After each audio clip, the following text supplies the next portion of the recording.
Okay, so we're just giving people a little time to come in.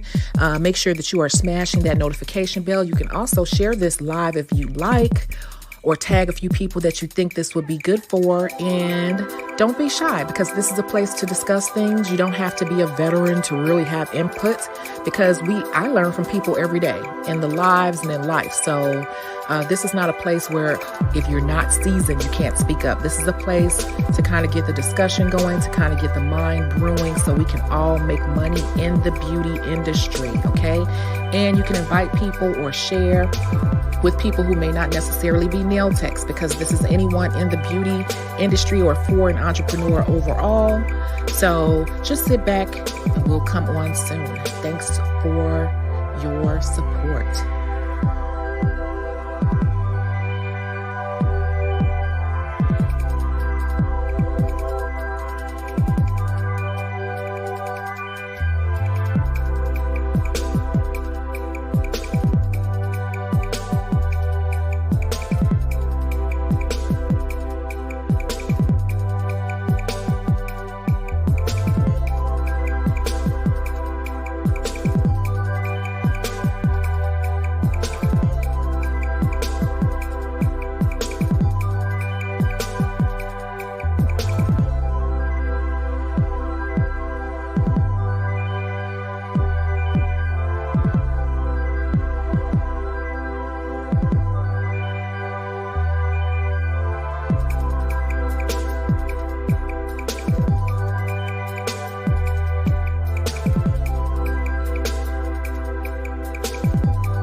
This track is so funny to me. I just had to throw it in because the emotions be running high, honey. But I'm coming soon. Just hold on. Just giving people time to come on in. Get what you need to get. We're starting soon.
Hello, hello, hello. I am really actually sitting here in the dark. This is the mood that I'm in, but I don't like the way that video looks. So I'm just going to come off camera because I'm not really set up. I just want to talk real quick. So here we go. How is everyone doing today? How is everyone doing? We have Keeping Nettie. Hey, how are you? Chef K Rose, hey there. They were the first two here. And Madam Gracie said, I made it on time. Yep. And, I've been doing these little impromptu ones because I said, I don't always have to go on camera and have the whole thing set up. If I think of something I want to talk about, then I'm just going to go live and just talk about it, because I'm literally doing this in my living room. Like I said, in my living room in the dark. It looks spooky, right? That's my little diffuser. And this is just the mood that I'm in right now. And I wanted to talk about the dark side. I wanted to talk about the dark side of social media. So I hope everyone is doing well today. It's a Monday. I've gotten so much done. And if you are on the TikTok challenge, some of the things I do. Well, one of the things I did today was I went and I had my mammogram done, because it's super important. as you get older, to make sure, try to stay ahead of things. We don't want things catching us off guard in terms of our health. So I definitely had to go get my mammogram. And that's not my first one, but I wanted to get another one because I went through some complications with the last one that scared me half to death. And so I'm like, it's time, it's time, it's time. Hey, Marlene, how are you? How are you? Yeah. So today's topic doesn't have to be super long. I just wanted to know how everyone was doing with their social media and just tell you what I've been learning so far. I don't know if you follow me on the community board, and I've just been like pointing out different things. If you didn't watch the last live regarding TikTok, you should, because we actually walk through TikTok. I explain what I know about TikTok, and we actually do two postings live on camera, and then you can go and actually see the stats for them. And so what I said is absolutely true, and I've learned a few more things. I'm constantly teaching myself, more and more stuff every week. So please share, share, share. Tell me what your experience has been thus far with the social media, because as we all know, whatever it is you want to do, you cannot be shy. You cannot be shy. You cannot be shy. You have to tell people about what you're doing. You have to stay relevant at all times. And that's part of the dark side of social media right now, because you have to stay relevant.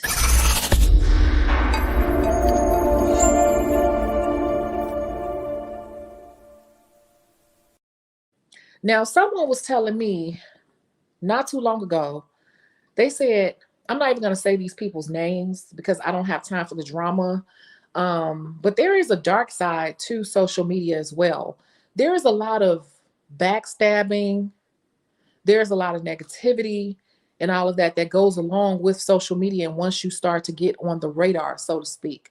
So someone brought to my attention that there is another person in the same field who basically must be watching, because anytime I speak about something or do it, they kind of try to take some of my ideas and do them their self. And I've already noticed that, like from 2 years ago, that the person was basically doing what I was doing, but they have a larger platform. I don't really care about it, but it's just interesting to see because, hey, Artina, how are you? So you'll see people like regurgitate information, but then it'll be so funny because you'll think that that's new information, but that's really that person has a larger platform and they're literally sitting back and watching other smaller people on social media. They're watching them to get ideas because they're literally running out of content and things to talk about. So it's funny because I always see, and I am very well aware that people will sit back and watch you in incognito accounts and different things like that so they can see what you're doing and try to steal your ideas. And they'll put it off as something that they came up with because they can do that. And, they have the larger platform. I'm good. I'm really good. I personally don't care, but I do notice, and that's part of the dark side of social media. Once you are really, really on the radar in any sort of way, there are going to be people that are kind of watching you, biting you. They'll steal your ideas, they'll steal your designs, different things like that. And it's fine to do a design or something after someone, but you're supposed to give credit. And there are certain etiquette and different things that people are just not aware of, and they're just tacky or they're just grimy and don't care when it comes to social media. And people will do anything to keep themselves relevant. People will do anything to keep themselves in the spotlight. Now, what I will tell you is that when it comes to social media, you can watch what other people do, but the worst thing you can do is to compare your success and your journey to somebody else's, okay? Because I'm gonna tell you one thing that I definitely know is that slow and steady always wins the race. Let me say that again. Slow and steady always wins the race. Now, the main key word is steady, because as long as you're consistent, or try to remain consistent as possible, you will see growth. And do not be fooled by the people who have 300,000 people, 400,000 people, 500,000 people. Do not think that they're making more money than the people who may not have anybody, or just a few hundred people or a few thousand people. And I've said that all the time, that most of the people who are really out here making money, they're usually just too busy to have to even, they don't have to do social media because they already have their business and they already make their money and they do it the old fashioned way, and they've been around a long time where they don't really have to focus on social media, or shoot, that's usually what it is. Like, I could tell you a lot of people that have been in this industry, such as myself. I've been in this industry for 30 years, like literally for 30 years. So I've been doing this longer than some of these people were able to pick up a file and hold it in their hand properly. And so I cannot compare myself to them because they are doing what they know to stay relevant. Whereas I've built a lot of my business from 30 years ago, and it's generational business. You get what I'm saying? Like, I've done them, I've done their kids for their prom. You get it? Like, I went to high school with her, and now I'm doing her daughter for prom. And so it's a totally different beast that I'm dealing with. And so the social media pressure is not on 10 for me. It's more on 8 because I know it's relevant, very relevant for what I'm doing next. But in terms of my business, where I'm actually working on clients, I don't depend on social media like that because I'm already established. And all I have to do is make a few phone calls or reach out to one person, and one person gonna bring 5 or 6 people. You get it? And so it's just a different beast for me. What I'm going to say is that there's definitely a dark side to social media. And I'm going to give another example of that in a minute. I'm going to read some comments. Marlene said, I'm trying to get consistent with TikTok, but the trends are always changing and make no sense to me most times. Laughing out loud. And that's true. So what you have to do is, I think I mentioned this, but I want to say this before. You need to go on there and find some trending channels, because there are people who have content that post daily and they tell you exactly what's trending and what's about to trend. Because you could do what other people were doing. Like right now it's the 7-second trend, like post a video using these sounds under 7 seconds. But now that has become viral. And so everybody's doing it. And so if you look at it, everybody can't be viral. And so you have to kind of find something when it's up and coming. So I suggest that you find somebody who has a channel dedicated to telling you the new trends right away. And then you could jump on the trends before other people. Because if you go to my TikTok, you will see that I have videos that have gotten over 1,500 views overnight just because I was able to jump on a trend early enough. And if you keep doing that, the algorithm will start to push you more and more. So it's not really, when it comes to social media, what I would also tell people is that you can't have a mindset of I got it, because social media is not necessarily I know how to do it. Social media is a thing that you constantly have to be on top of because it's constantly changing. You just need to understand what to look for in terms of what's changing.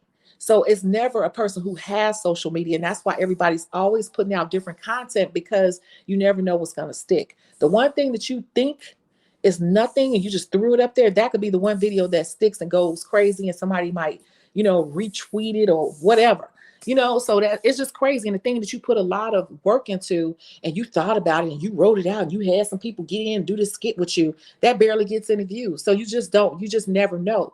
And so I will say that the key to social media is just to post as much as humanly possible, because it gives you more chances to find out what it is that people like to see from you. And it also gives you more chances to give the algorithm a chance to see what it is, how to categorize you. Okay. Madam Gracie said, and I'm doing fine, Artina. I think I said that, but I want to make sure because I saw that comment. And Madam Gracie said, I'm struggling to stay consistent, but it's fun. And it is fun. Now, I will tell you, I think I posted a TikTok yesterday when Cece and I were out at the supply store. I just pulled out my phone real quick and just I shot 15 seconds of video and put my phone right back in my purse. And when I got home, I put together a TikTok in like 3 minutes and posted it. I think what's happening is a lot of people are simply overthinking a lot of this. Anytime you see something or you're out or any little thing you can think of, just take a quick video of it. It doesn't have to be fancy or anything, because you can knock out the sound later. And if you don't know what I'm talking about, go back and look at the last live. We talk about it. And so you have to just record content. Even if you're just sitting in the doctor's office waiting, record your face. Just turn the camera around and record your face and tilt your head different ways, like I did in the second TikTok that I posted on the live, and think of some content to put with that, some text to put with that later. That's how simple it is. Do not overthink it. Do not overthink it. When you have time, you can put together a skit and do all the fancy effects, but just to stay in the algorithm, at least record your face and put up something. You could even say something like, Today was such a boring day. I hate Tuesdays. Tuesdays is the day. Tuesday is like the day that makes my butt hairs stand up. I don't know. And you put that to the right music, believe it or not, that one little video or you just tilting your head to the side and putting up that text can literally go viral if a lot of people resonate with it and it's the right song. Like, it's just that simple. Do not overthink the posting. Nothing's going to happen if you post something that doesn't get a lot of views. You just do something else, you just never know. Now, you said people steal content all the time. That's why black dancers on TikTok were protesting. Yes, people do that all the time. And I'm going to tell you, I am very well aware that people have stolen my content. When I came out with a 30-day nail technician challenge, I noticed that other people came up with their books. I noticed a lot of stuff that people do. But this is the way I look at it too. First of all, I've been in this business a long time, and I've already said it, longer than a lot of these. When I started, these people were still just learning how to walk, some of them, or just now in grammar school. So I don't worry about them, and my business is generational, and I can pick up clientele, and I don't have to worry about others like that. I just don't worry because I've been in this business too long. Like, I just know what to do. If I want to, I can grind and do whatever I want to do.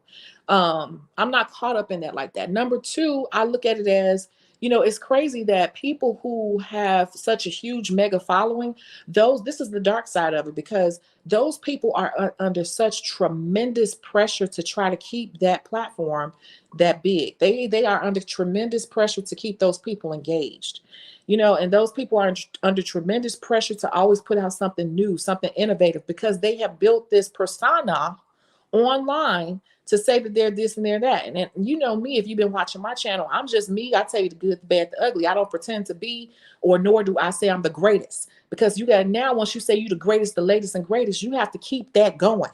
And that is not what my MO is with my channel. My MO is just showing people what I know and telling them when I'm down, when I don't feel like it, and what it's really like. So I don't have that type of pressure on me.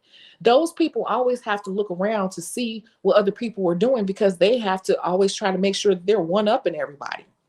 I don't have that pressure. So God bless them, and may they continue to watch. Thank you. You're helping me because I get a check from Google every month. That's how I look at it. Very true. I literally tell myself not to compare myself to people like you with lots of experience.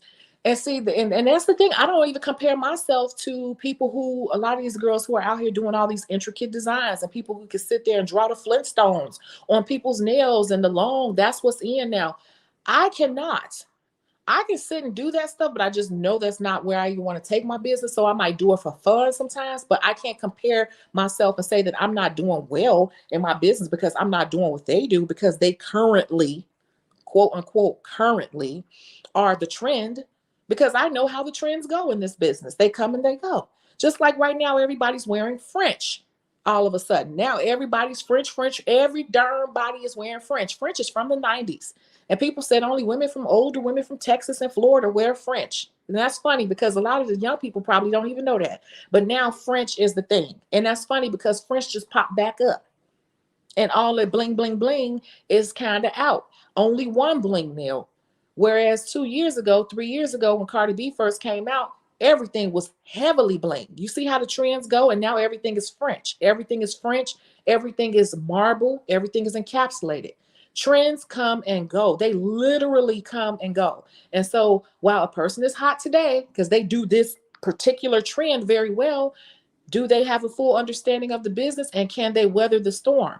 Remember, I said slow and steady wins the race. And that's why the people who are always on top and known for a certain thing and saying, I'm the best, I'm the champ, I'm the this, I'm the that, they're the ones scrambling because they have to uphold that. Whereas I'm a well-rounded nail technician who is licensed and has experience in every aspect of it. And I know how to roll with the waves. So I don't worry about those people. And I'm going to tell you something else too. Those people don't come for me. They'll go for other people. They will not ever come for me because they know I will calmly get with them. Calmly. I've been posting 2 times a day since your last live about TikTok secrets, and I have gone up from 80 to 750 followers. Bam. You see that? Did you see what she just said, y'all?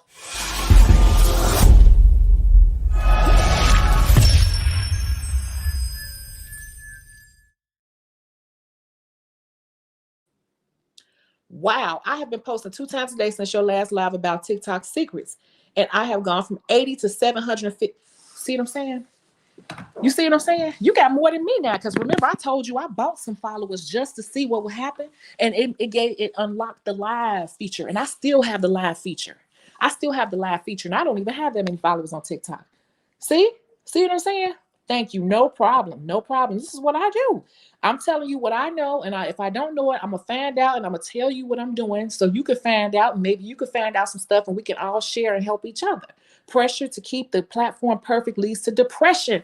And let me tell you, it's so crazy because y'all see that young lady jumped off the darn building the other day from the pressure, people bullying her online because she was a beautiful woman and people are very jealous. You got a lot of demonic spirits on here. You got a lot of people that's unhappy. They are putting on a facade online. You could tell with their nasty ass attitudes that they are very unhappy people, no matter how talented they are. I'm not saying no names, but you could tell who's genuinely a happy person. You could tell whose spirit is right within. You could tell who has just an unsettled spirit. You could tell. You can really tell. You just know. Okay? You just know. I know, and they know, and all the people in the industry know each other. And people know who to mess with and who not to mess with. But I'm telling you, don't worry about those other people. Just stick to what you're doing, like Artina did. Look at her. She's already at 750. Wow, I need to know. You need to inbox me and tell me what you saw work for you. I don't know if you want to put it out here to everybody. I don't know, but I want to know. Shoot. You said your channel is very underrated. Wow. Okay. Well, you know what? Thank you. I think that if I stayed consistent, sometimes I get overwhelmed myself with so many different things that I will probably be bigger. I will fall off sometimes for like 2 months at a time, and that's what you can't do. Thank you very much, but that's what you cannot do in social media. You cannot ride the wave and then disappear for a month or two because your numbers will fall and you will fall out of the algorithm. It will literally put you to the back of the line. And so that is what has hurt me because I haven't hit 10,000 yet, but I'm right there. But if I would have been consistent this whole time, I probably would have been literally probably around 30 or 40,000. But I'm probably way back in the line in terms of how I'm being shown to people on YouTube. I believe the pressure to be perfect caused Chelsea to eliminate herself. Yeah, because people were just telling her she's a narcissist and this and that and this and that. And they were really just jealous, just trying to see if they could break her down. And she got tired and worn down of trying to keep up the facade of being unbothered. You literally have to be unbothered. I see stuff all the time. I see people biting what I'm doing. I see people trying to jump in front of me. They're watching my lives. They're listening to what I have in the pipeline. They're trying to jump in front of me to do it. But what people don't understand is your people are going to buy from you. My people are going to buy from me. And our content is not going to be the same because our experiences are not the same. And you cannot, a person, your experience and your expertise is what you know. But what I know is what I know. And you can't get in my brain and tell me what I'm about to type. You get what I'm saying? Like the things I sell or whatever, you can't, certain things you can't steal. It's just me. I didn't go copy and paste off Google. Just like certain people who do certain things very well, that's just a talent they have within. I can't go in and try to anticipate their designs and do them first. I give that to them. But there are some people who they're antsy because they only know a little block of something.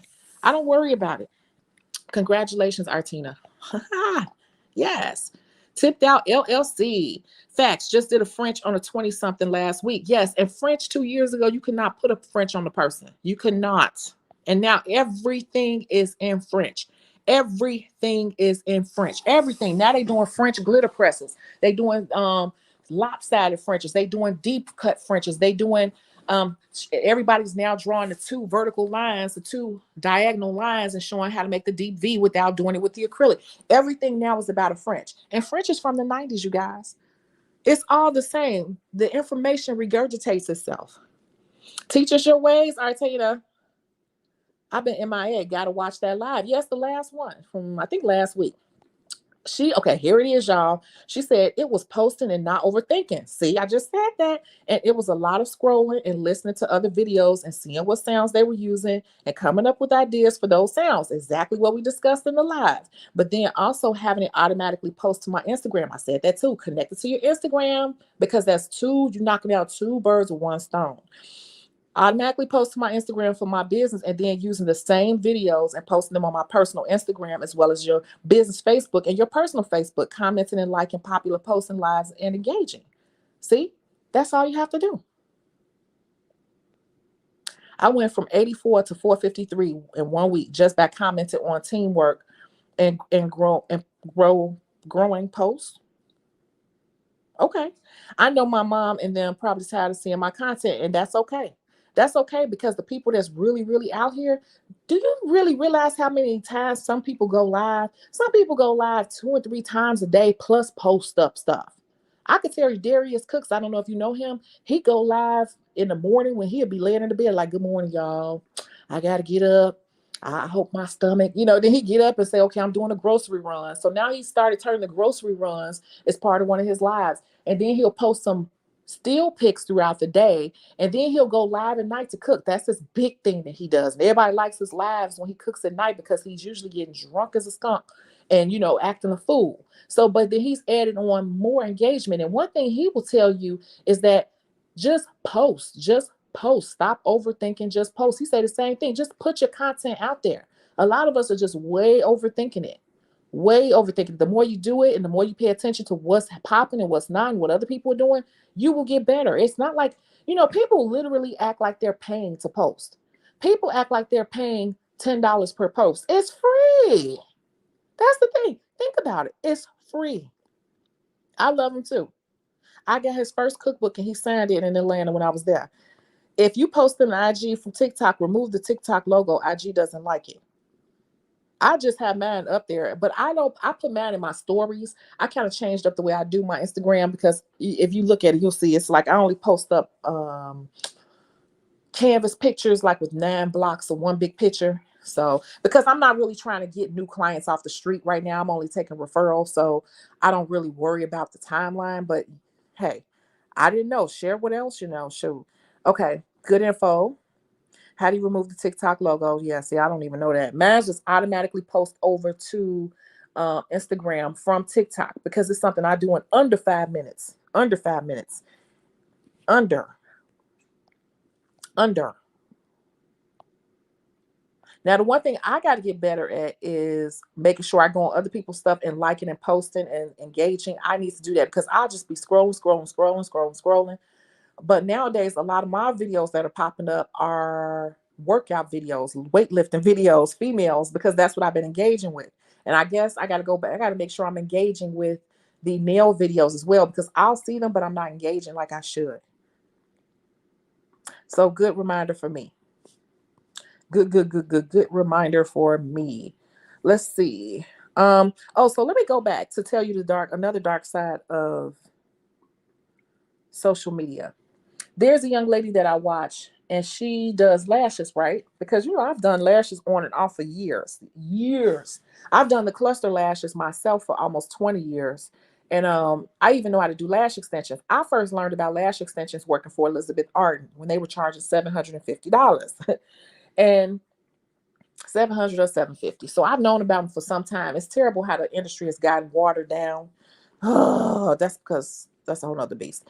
Anyway, this young lady, I like her because I like her grind and her hustle. And I watch her and she sells her ebook. It's normally, I think, $50, but she'll have it marked down to $25. And most recently, she's been posting it a lot for $10. I'm not saying no names in this live, but I have her book. I bought it because I just want to see, and it was well put together. It was definitely worth the $10 and some because it was like 100 pages. But this is where she made the mistake to me. She made the mistake and started talking about how much she makes online. She started talking about how much she made online. And she said how she made over $40,000 in the month of January alone. And she put up screenshots and live computer footage to show it on her lives. And I just noticed since she did that, it's been like 2 or 3 other girls that I see now doing the same exact thing she's doing. And I'm pretty sure that they bought her ebook and copied it and put their cover on there. And they're selling the same ebook for $10.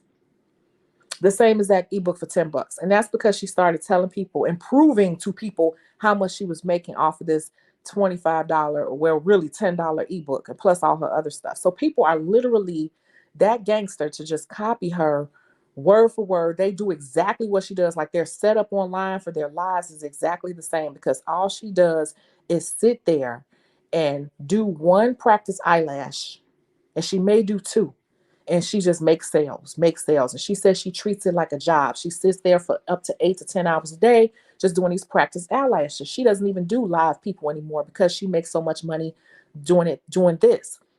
And she should not have started talking about to me how much she's making, because now people are literally, it's nothing to buy a person's ebook and just, buy it and copy it. And people are really that treacherous online to steal your content and resell it as their own. It happens all the time. Just like Love Me Hair Company, that's the most popular wig company out right now. They're all up and down TikTok. It's a couple of fake pages where if you go to this site, it looks like they're citing everything. You'll buy a wig and you'll never get it. And they had to put out a PSA saying that you got to be aware because there was so many people being ripped off because people were literally copying them, copying their look and everything, and pretend like they were selling wigs to people. So that's the dark side to social media. People are watching you. And the more you are on the radar, the more people will try to mess with you. The more people will try to steal your content. The more people will try to steal your ideas and put them off on their own. The more people will try to put down your work or try to find little flaws with it or whatever. But you cannot even worry about that. You can, so when you're watching other people and you're trying to figure out what to do and how to do your thing, there's a fine line of watching and studying other people and absorbing other people's energy, because if you let it get to you, it will have you depressed. And so you have to have a fine line. Like you have to look at other people's social media. You have to study social media with a, what's the word, with a kind of with blinders on. You have to look at it without emotion. If you start looking at other people's stuff with emotion, it can catch up to you. It can definitely catch up to you if you start worrying about and comparing yourself to other people. If you get real big or you start blowing up, you're going to have haters. You're going to have people try to copy you. And I will tell you too, if you should be, see, for me at this point in my career, I don't care. But for you all, you should be watermarking your work. You should be watermarking your videos and your pictures. You definitely should, because people will take your stuff and make content out of it. People will recreate your stuff and pretend like they came up with it. And if you are getting big and your stuff is watermarked, people will bust them out like, no, you got that from such, such, such, such, such. And that's what you want, because the public will stand up for you. Like the public will go hard for you and not let people steal your content, you know? So I'm just telling you, like Lauren said, with the grain of salt, you have to look at what other people are doing with the grain of salt, but at the same time, keep your head on a swivel, because people will watch you, and you just have to be careful. Like there is a whole different dark side to getting too deep into social media. Another thing is it can start to consume you a little bit too much. So you have to have a good balance with that as well. It's very important to post multiple times a day, but to me, to the way to have a good balance is to not overthink your content. So unless you were really good at it, like some people, they put together whole skits and all that, they're really good at manipulating these apps. Okay, fine. But don't sit up there and spend hours every day on it. Don't do that. Like it should only take you a few minutes. Put the stuff out there, and if it didn't do anything, spend maybe 20 minutes and see, what else you can do next time. Just keep doing it. Like I said, it's all free. It's free. That's the thing. We're not even paying for this stuff. So I could see if it was running up a bill, but it's not. It's all free. So what is the harm? No harm. Some people have found ways to remove watermarks. And I see a person, and you're going to have people who do that. That's just part of how social media is. That's just how social media can be. Because there are people that are that thirsty out here. Thirsty. But slow and steady wins the race. And people who have to do stuff like that, they don't last long. I'm telling you. I don't care what nobody say. I've seen people that everybody was talking about. Everybody was talking about. You don't hear nothing about them. And they'll pop in my head. I'm like, oh, I wonder what happened to such. I'm not even gonna say names. And you go there, I'll go to their page or something. The last time they posted was 2 years ago. That happens all the time. They were hot and then they're not. They were hot, then they're not. So don't worry about other people. I'm telling you, people come and go in this industry. They think they're doing something and they're hot today, but it's always a new person, a better person. People online have ADD. They will leave you and go to the next thing. So it's just like, I don't worry about them. Yeah, I think the engaging is what really been helping because I purposely look for nail stuff or popular videos and comment. I'll spam the like button on their lives, and once I sent 100 coins to a person that got the top gifter for that particular live. Oh, now more so than the likes than the follows. I'm not so scared to post. Me definitely. Wait. I'm not so scared to post. I definitely see a boost in my confidence. I love me and I'm not ashamed of being me, transforming and becoming, growing into the me I want to be one step at a time. Yep. See? See, you just told us something. I got to get up on my engagement. And I know that, but see, what you just said told me that it's more important than I think it is. So thank you for that tip. Slow and steady. Do, do, do, do, do, do, do. I was watching one of your videos today where you said slow and steady. Yeah, it really is, but it's like you can't be too anxious about it. You just got to be consistent and focused. Consistency and focus will keep you steady. I put my logo on all my pictures and videos. I used to, but it's like these days I don't even really post new work because I've been doing the same people and they're more subdued. I actually reached out to a really old client and asked them if I could put a set on them because I know she's the one person that will wear the really long nails and let me play. And she'll actually keep them on and not want to cut them off as soon as I'm done. She'll actually appreciate them and want to wear them. And so I'm just going to see when she's available. If not, I'm just going to use my hand because I just want to post up stuff like that because I know that's what people like to look at, whatever. Because I already see doing it on myself is going to be annoying because I'm not going to wear it. I can't even, I can't even keep that stuff on 24 hours. So I need a model or I need to do it on the hand. And I know people like looking at the long nails. You go, Artina. And I might not be saying it right because I'm looking at how she spelled it. No, she put Artenia, but it is Artina. Okay. Yes, consistency and focus. I'm so excited. Yeah. Yeah, like I said, you see what I'm doing and I'm putting it out there. And I'm telling you also that I did not really feel like it. I'm telling you also that I really wasn't in the mood. I'm telling you that I've been feeling some type of way like COVID has, really done a number on me mentally. But I'm still pushing forward. And this is me working in a mental space where I'm not really even feeling it, but I'm still doing it. And I'm showing you how I'm feeling and what I'm still doing. So imagine when I get on fire, what I'm going to be doing. But the point is, whether I feel like it or not, when you're an entrepreneur and this is how you pay your bills, you have to do it whether or not you feeling like it or not. And this is why I also tell you, don't worry about the other people because most of them are not going to do it when they're only going to do it when it's fun or when they feel like it. And that's not how entrepreneurship goes. That's just not how it goes. Everybody think it's always fun and it's not always fun. You ain't always in the mood. And that's what's going to separate the hobbyists from the career people. So okay, top gift top gift yeah. Top gifter helped me as well. Yes, and I have gifted people too, but it wasn't on nails. It was on, I think it was on ASMR because I like some ASMRs and I was really into it at one point. I was gifting. I ran out of coins. I got to reload it. I think being sick with COVID and not being able to do much else is what has helped too because I've been in the house. Wait, I've been in the bed house for a week, but definitely didn't want to. But now it's more fun. And that's what I was saying. Once you get into it and you start to see some growth, it'll actually become fun to you. It's actually like a little game. It's like, if I do this song and I put it together with this text and this background of this song or whatever, I wonder what it'll do. And you just put it out there. It's free.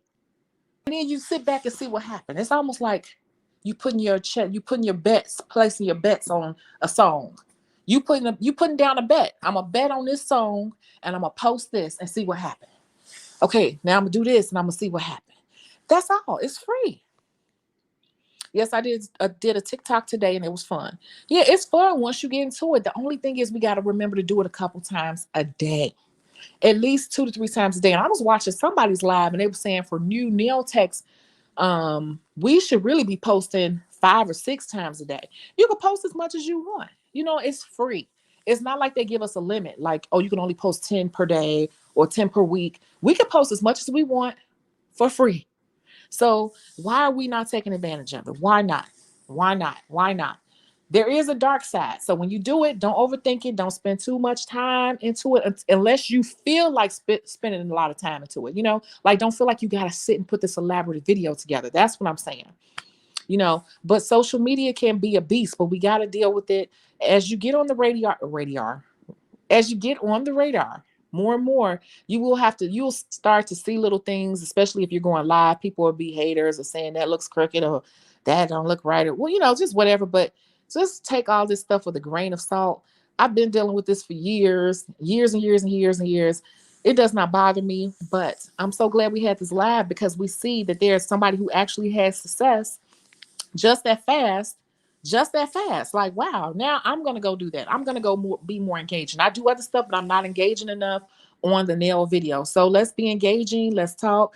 If you can, send some coins up, say something, whatever. And I told you also, don't forget when you see nail videos or videos that relate to you, if they allow you to stitch or if they allow you to, stitch or duet, do those because those will definitely give you views too. Those are the ones that give me a lot of views like overnight.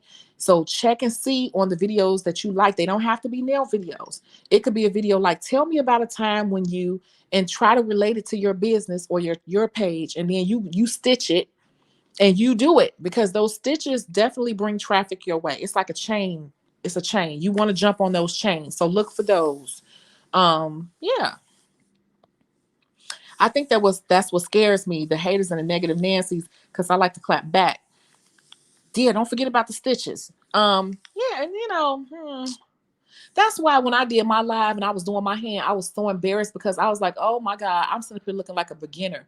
Now I will tell you, I am a lefty, first of all. So I do everything upside down and the opposite of what people say you should do. So if I do nails, it's going to automatically look weird on camera anyway. When I do clients, I look awkward, but I'm a lefty and I do everything upside down. I always have. It's not going to change because I've been doing it that way too long. I know that I can't go live and do my own hand. I know that's not my thing. So you have to find out what your thing is because I see a lot of people online just doing their nails and all of that just as calmly and all. It's not my thing. I don't like being on live period working. And I noticed that a long time ago. I've said that many times over the years because this channel been up like over 2-3 years. I've said that many times. I don't like being on camera working because I feel like I just don't like all those eyes on me. I just don't. I'd rather just show you the finished product or whatever. And it's going to make me move slower. And it's going to make me overthink what I'm doing because I know it's like 500 people watching, so I don't like that. That's just not my thing. It doesn't bother some people, but it's not my thing. So you have to find your thing because you might like working online and talking with people. That might be your thing. The secret stitch got me 500 views. See, you a lefty too? Yep. I'm a lefty. And see that the stitches are really, I look for those. When I see a stitch, even if I can't think of anything, always save the stitches. Don't forget, if you see something, you don't have to make something right away. Don't forget you can save videos to your favorites. Just like you save in the music, you can save the videos to your favorites and come back to it later. Always, always, always, always. Or if you were just out walking or you were walking through the mall, just film yourself walking through the mall. If you out shopping for supplies, if you setting up for a client, just film a few seconds because they really want your videos under 10 seconds to be honest with you. Like, so you only filming little stuff and come back to it later and think of something to put with it. You don't have to have it all together. And another thing you could do is put together something and just save it in your drafts. So when something hits you, just put it together, save it in your drafts. If it's in the middle of the night, just do it while it's in your head, get it out your head and save it to the drafts. That's another thing people do. People will sit up literally and make a whole bunch of drafts, like 10 drafts, 15 drafts, 20 drafts in the same outfit, the same whatever, and just have different music going to it, different text, same outfit, same everything, right? And they'll just slowly publish two a day, two a day. That's another thing you could do for people who are too busy, or they don't think they're going to be consistent enough on a Sunday or whatever. Just sit down and film a whole bunch of stuff, film some polish, film whatever, film a whole bunch of stuff, and just make a whole bunch of drafts. That's it. That's all. That's it. That's all. I'm a lefty too. I thought you did well. No, I pulled it in, but I was nervous on camera. I cannot be on camera. I cannot be on camera. I've just come to that conclusion. That is not what I'm about. Being on camera, working. I cannot make. I can't say maybe I'll try it again, but I just don't. I like to be fully focused on what I'm doing, and I'm too focused on can they see what I'm doing because my hand is upside down and it might be blocking. I'm still looking up at the camera. I'm losing focus.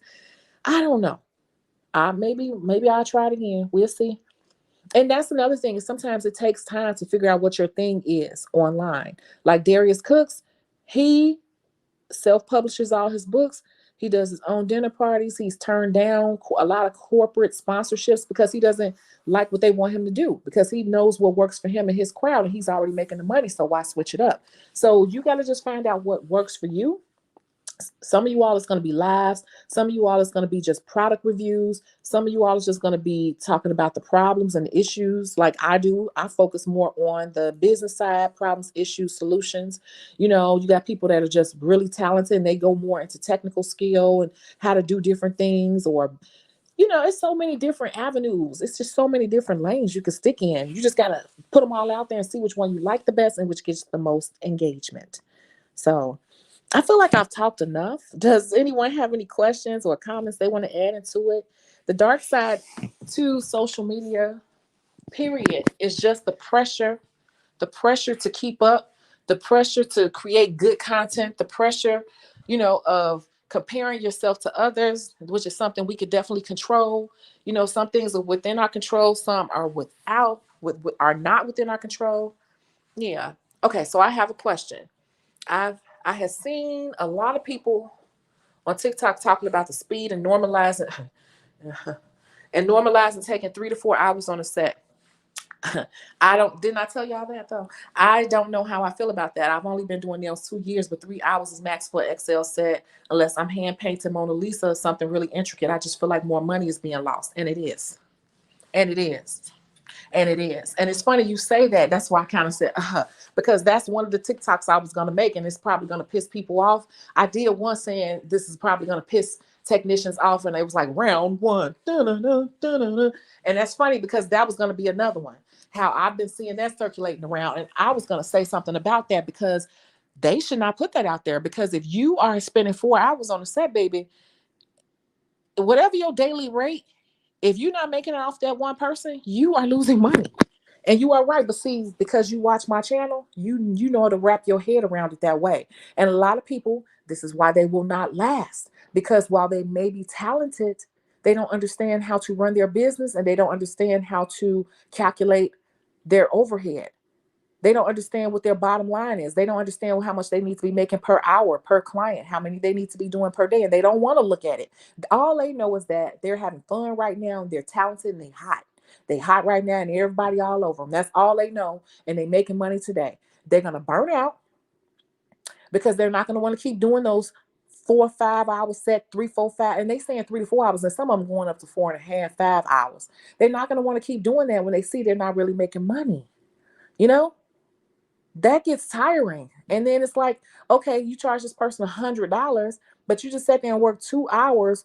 Did two clients, took the whole day to do two clients, maybe three, because you could work up to 12 hours, 13 hours a day when you really in your craft, right? You working 13 hours a day, you make $300. If I work 13 hours, I'm making way more than $300. Okay. And they'll be burned out before you know it. Or the stuff that they're really good at, like I said before, that trend will have sailed And those clients will go someplace else because they're known. They're going to the next hot person that's known for the next hot trend. Out of nowhere, short nails may become a thing, because that's another thing nail techs are talking about. Wired nail techs. And I think I said something. Why? I think Nooney's Nail said something about it. And it's so true. It's like nail techs just stop doing pedicures. Nail techs stop doing fill-ins. And nail techs they don't do fill-ins. They don't do pedicures. And they definitely don't do short nails. It's like you're not in all these nail techs nowadays just want to do long nails. And that's all they want to know is what new colors are coming out to do more long nails with encapsulation. That's not going to be around forever. You never know. I wouldn't be surprised in the next 2 years, short nails going to come back in. Like short, medium, and short nails. I'm telling you, you mark my words. Medium and short nails. Medium and short. They go the long. It just goes in cycles. People will still get it, but I'm saying like that's not going to be the new hot trend. And what's going to happen to those people that they only want to focus on that? That's it. That's all they know. They don't want to do anything else. They don't want to add on anything else. They don't want there are nail techs out here who say I don't do short nails. You know why? You want to know why?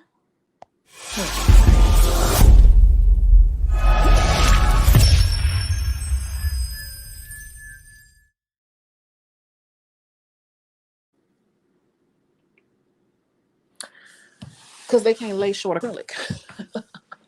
If you watch a lot of nail techs that do, not all, I never say all, but if you watch a lot of the nail techs who do the long nails, and that's all they really do, that's what they're really good at. If you watch them lay acrylic and you watch their technique, they only know for the most part how to lay that type of acrylic, because that's a different type of lay. That is a totally different type of lay from laying a short set of acrylic. You have to have a different type of, you have to be, what's the word? Versatile.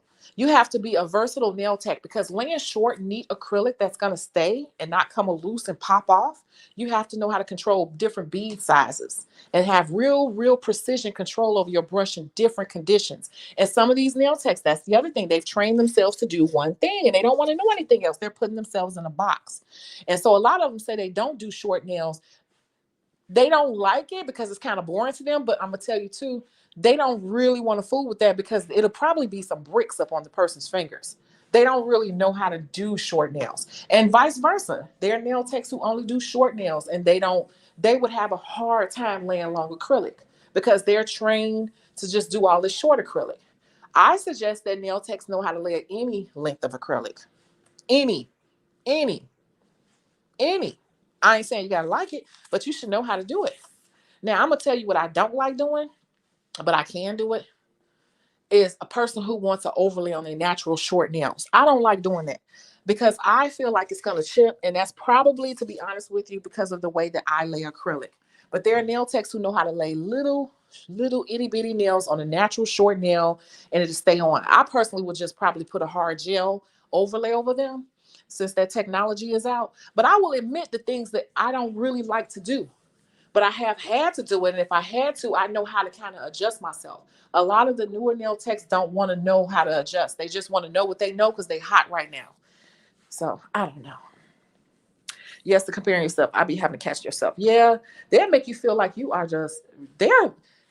You watch a lot of these people, you will feel like you're still in school. Like, damn, do I need to go back to school? Nah, that's their talent, their skill, and they are really good at that. But I'm sure it's some things you probably could teach them too. I promise you. Yep. Hey, Mindy Minds. I was just thinking about that the other day. Yep.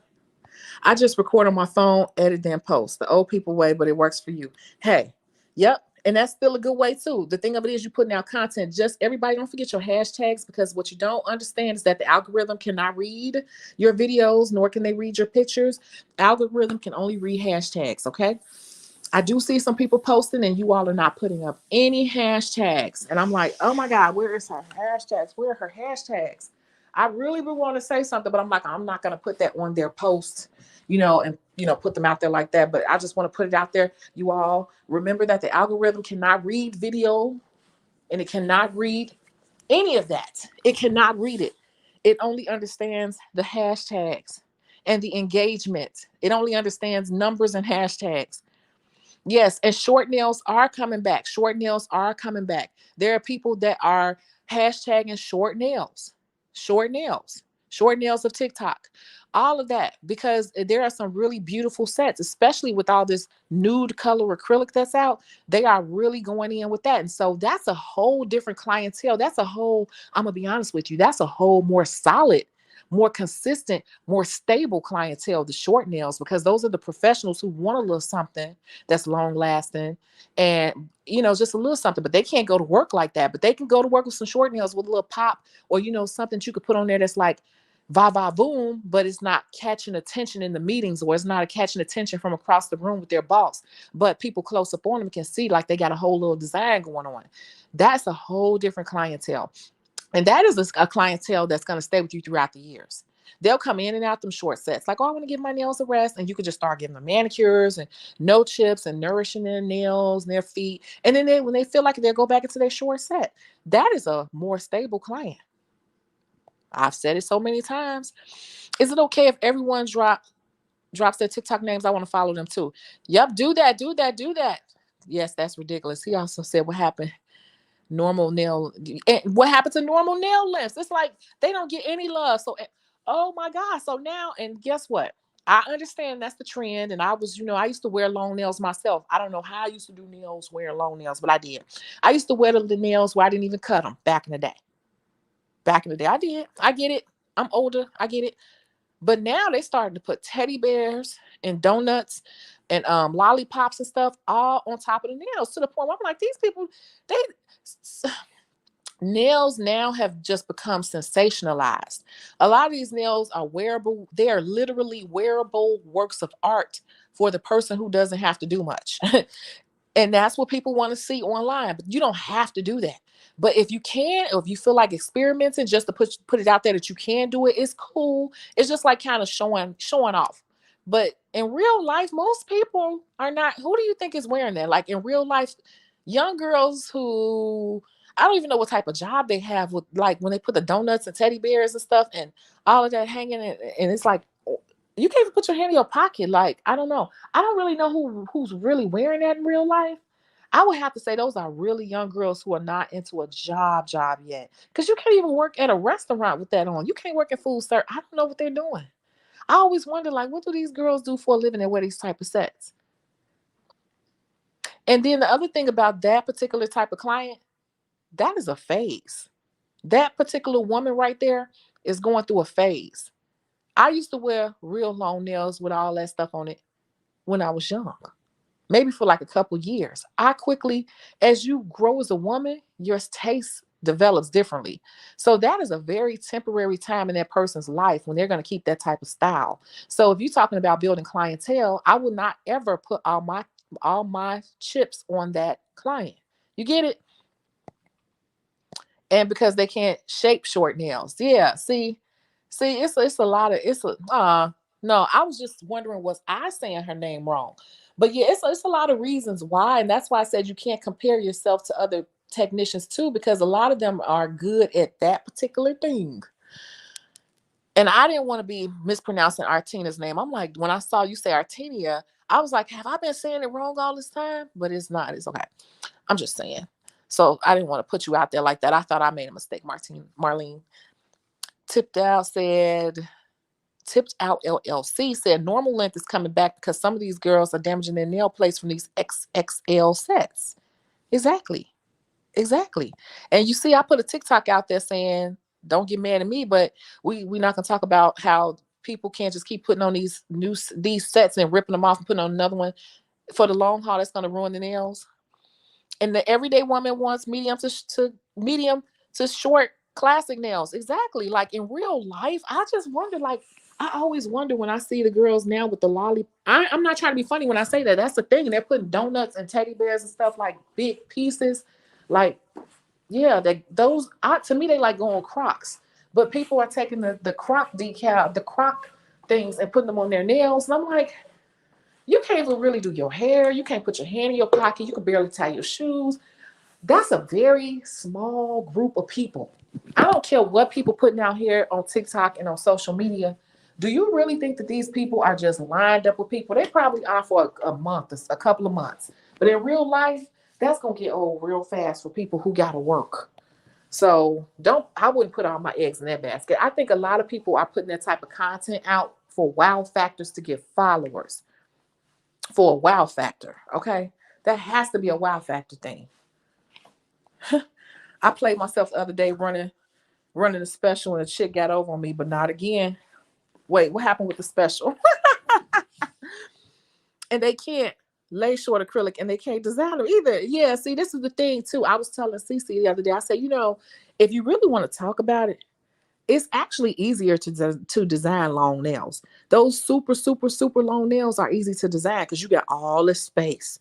All this space. Like even with marble, you got a long nail. All you're doing is taking some wet acrylic and just dragging it down. Then you can grab some more wet acrylic and you can just drag it down and kind of move them past each other a little bit. So it's really easy to design long nails. The longer the nail, the more forgiving it is in terms of design. So we think a lot of people have all this skill, but it's really because they have a lot of workspace. The shorter the nail gets, the more precise you have to be with your design, the more precision you have to calculate how much to pick up, the consistency, all of that. You have to be more precise. But with long nails, you got all this space to play around with, all these big globs of acrylic. So it makes you look more talented than you are. The real talent and skill, to be honest with you, comes in with the shorter nails, because people come in and they show you designs, they show you sets of long nails, and then they want active length nails, but they want that long length design.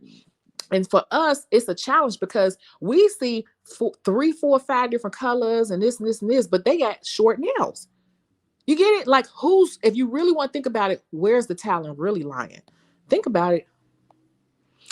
She said, I love my shorty squad. She wants XL length nails and the works. She got away with getting the most for $60. Lauren, where did you say you were again? Because I want, if you're in Georgia, when I come, I want you to put some I want like a medium kind of short, medium almond set with just some nude acrylic. That's it. Just some nude acrylic. Nothing on it. Just a nice medium almond set with nude acrylic. No polish, no gel, just the nude acrylic.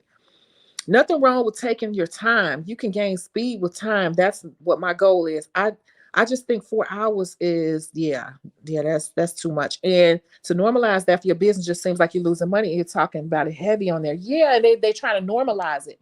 And I swear to God, you might see me make a TikTok saying something about this. And I know they'll come for me, but I won't even care because I think they'll go to my bio and be like, oh, she's been doing this forever. I'm telling you, you're losing money if you are not charging people $250 or $300. You might take that long in the beginning, but if you're making that your regular everyday time, you better be charging properly for that amount of time. You say you only do short nails. Yeah. Every time I see those gaudy nails with bears and shit, I think, oh my God, it's gonna snag on everything. That's what I'm thinking. Like, how are they? I just don't know. Like, I always think, like, what do these girls do for a living? Or some of them must not be working or anything. They must, have a boyfriend or something to take care of them. I don't know. Yes, definitely more stable clientele. All I wear is new, short, medium almond nails, and I do my best to attract that clientele. Yeah, they're easier in and out. If you know how to lay acrylic, you can get a fill in on that and out the door in 45 minutes. I'm talking in and walking out the door in 45 minutes. Boom, boom, boom. You know, and you just made $45, $50. Even if you just put a design on 2 fingers, you could still do it in 50 minutes because they don't want that much. And you know how to make a little look like a lot with those type of clients. And they'll be so happy. You make $50 in 45 minutes. Boom, boom. So an hour and a half, you at $100, plus just depending. I just did a set with a teddy bear. Not usually my thing. It was so much fun. And see, that's the thing. I get my moods too, where I want to do something. Like I said, I reached out to a client who I wanted to put some XXLs on because I know that she won't want me to rip them off.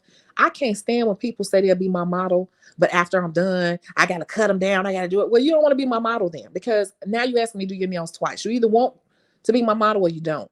I can't stand picky models. I really can't. My ADHD won't work well with medium XXX nails. I'm shorty tech. See? And it's nothing wrong with the XXXXX nails with all this stuff. What I'm saying is, I think a lot of them are putting themselves in a box and they don't want to do any. A lot of them don't do pedicures. A lot of them don't do fill-ins, and a lot of them don't do short nails, and a lot of them don't do medium nails. They only do long or extra long, and that's not going to last forever. And I don't know what a lot of them are going to do, because all those clients they have right now, while this is the trend, they're going to go to somebody else who does whatever the next trend is. So if you're not well rounded in some type of way, like, okay, somebody might say, well, you all don't do XXXXX nails. Well, here's the thing. As long as you do short, medium, and know how to lay acrylic and understand the business side of things, that is a more stable clientele. Because somebody will watch this video and come back and say that. What I'm trying to say is, you better make sure, if you want to be in this business, you better make sure you got the skills down that's going to keep the stable clients. Worry about the trendy stuff afterwards. That trendy stuff should be the afterthought. Okay? Because social media have people gassed up. And I'm going to tell you, when Cece and I were in the supply store, and this happens to me every time I go in a supply store lately, it's always a group of girls, 2 to 4 girls, and it's one person with them. And you could tell that none of them are licensed. None of them do nails for real.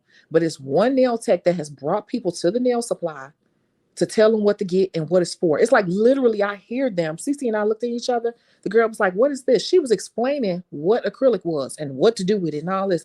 I was like, see, this is happening more and more. People are looking at all these extra long sets online with glitter, glitter, glitter, designs, designs, designs.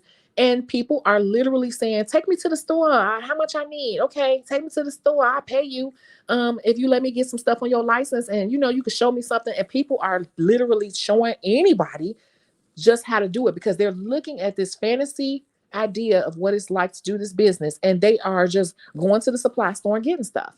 Every time I've gone to the supply store, especially since the pandemic has happened, I always see a group of girls, and most of them don't do nails. If you listen to them talk, they are just buying whatever the other person is telling them to buy, and they're buying it so that person can show them how to do nails. They don't really want to know how to do nails.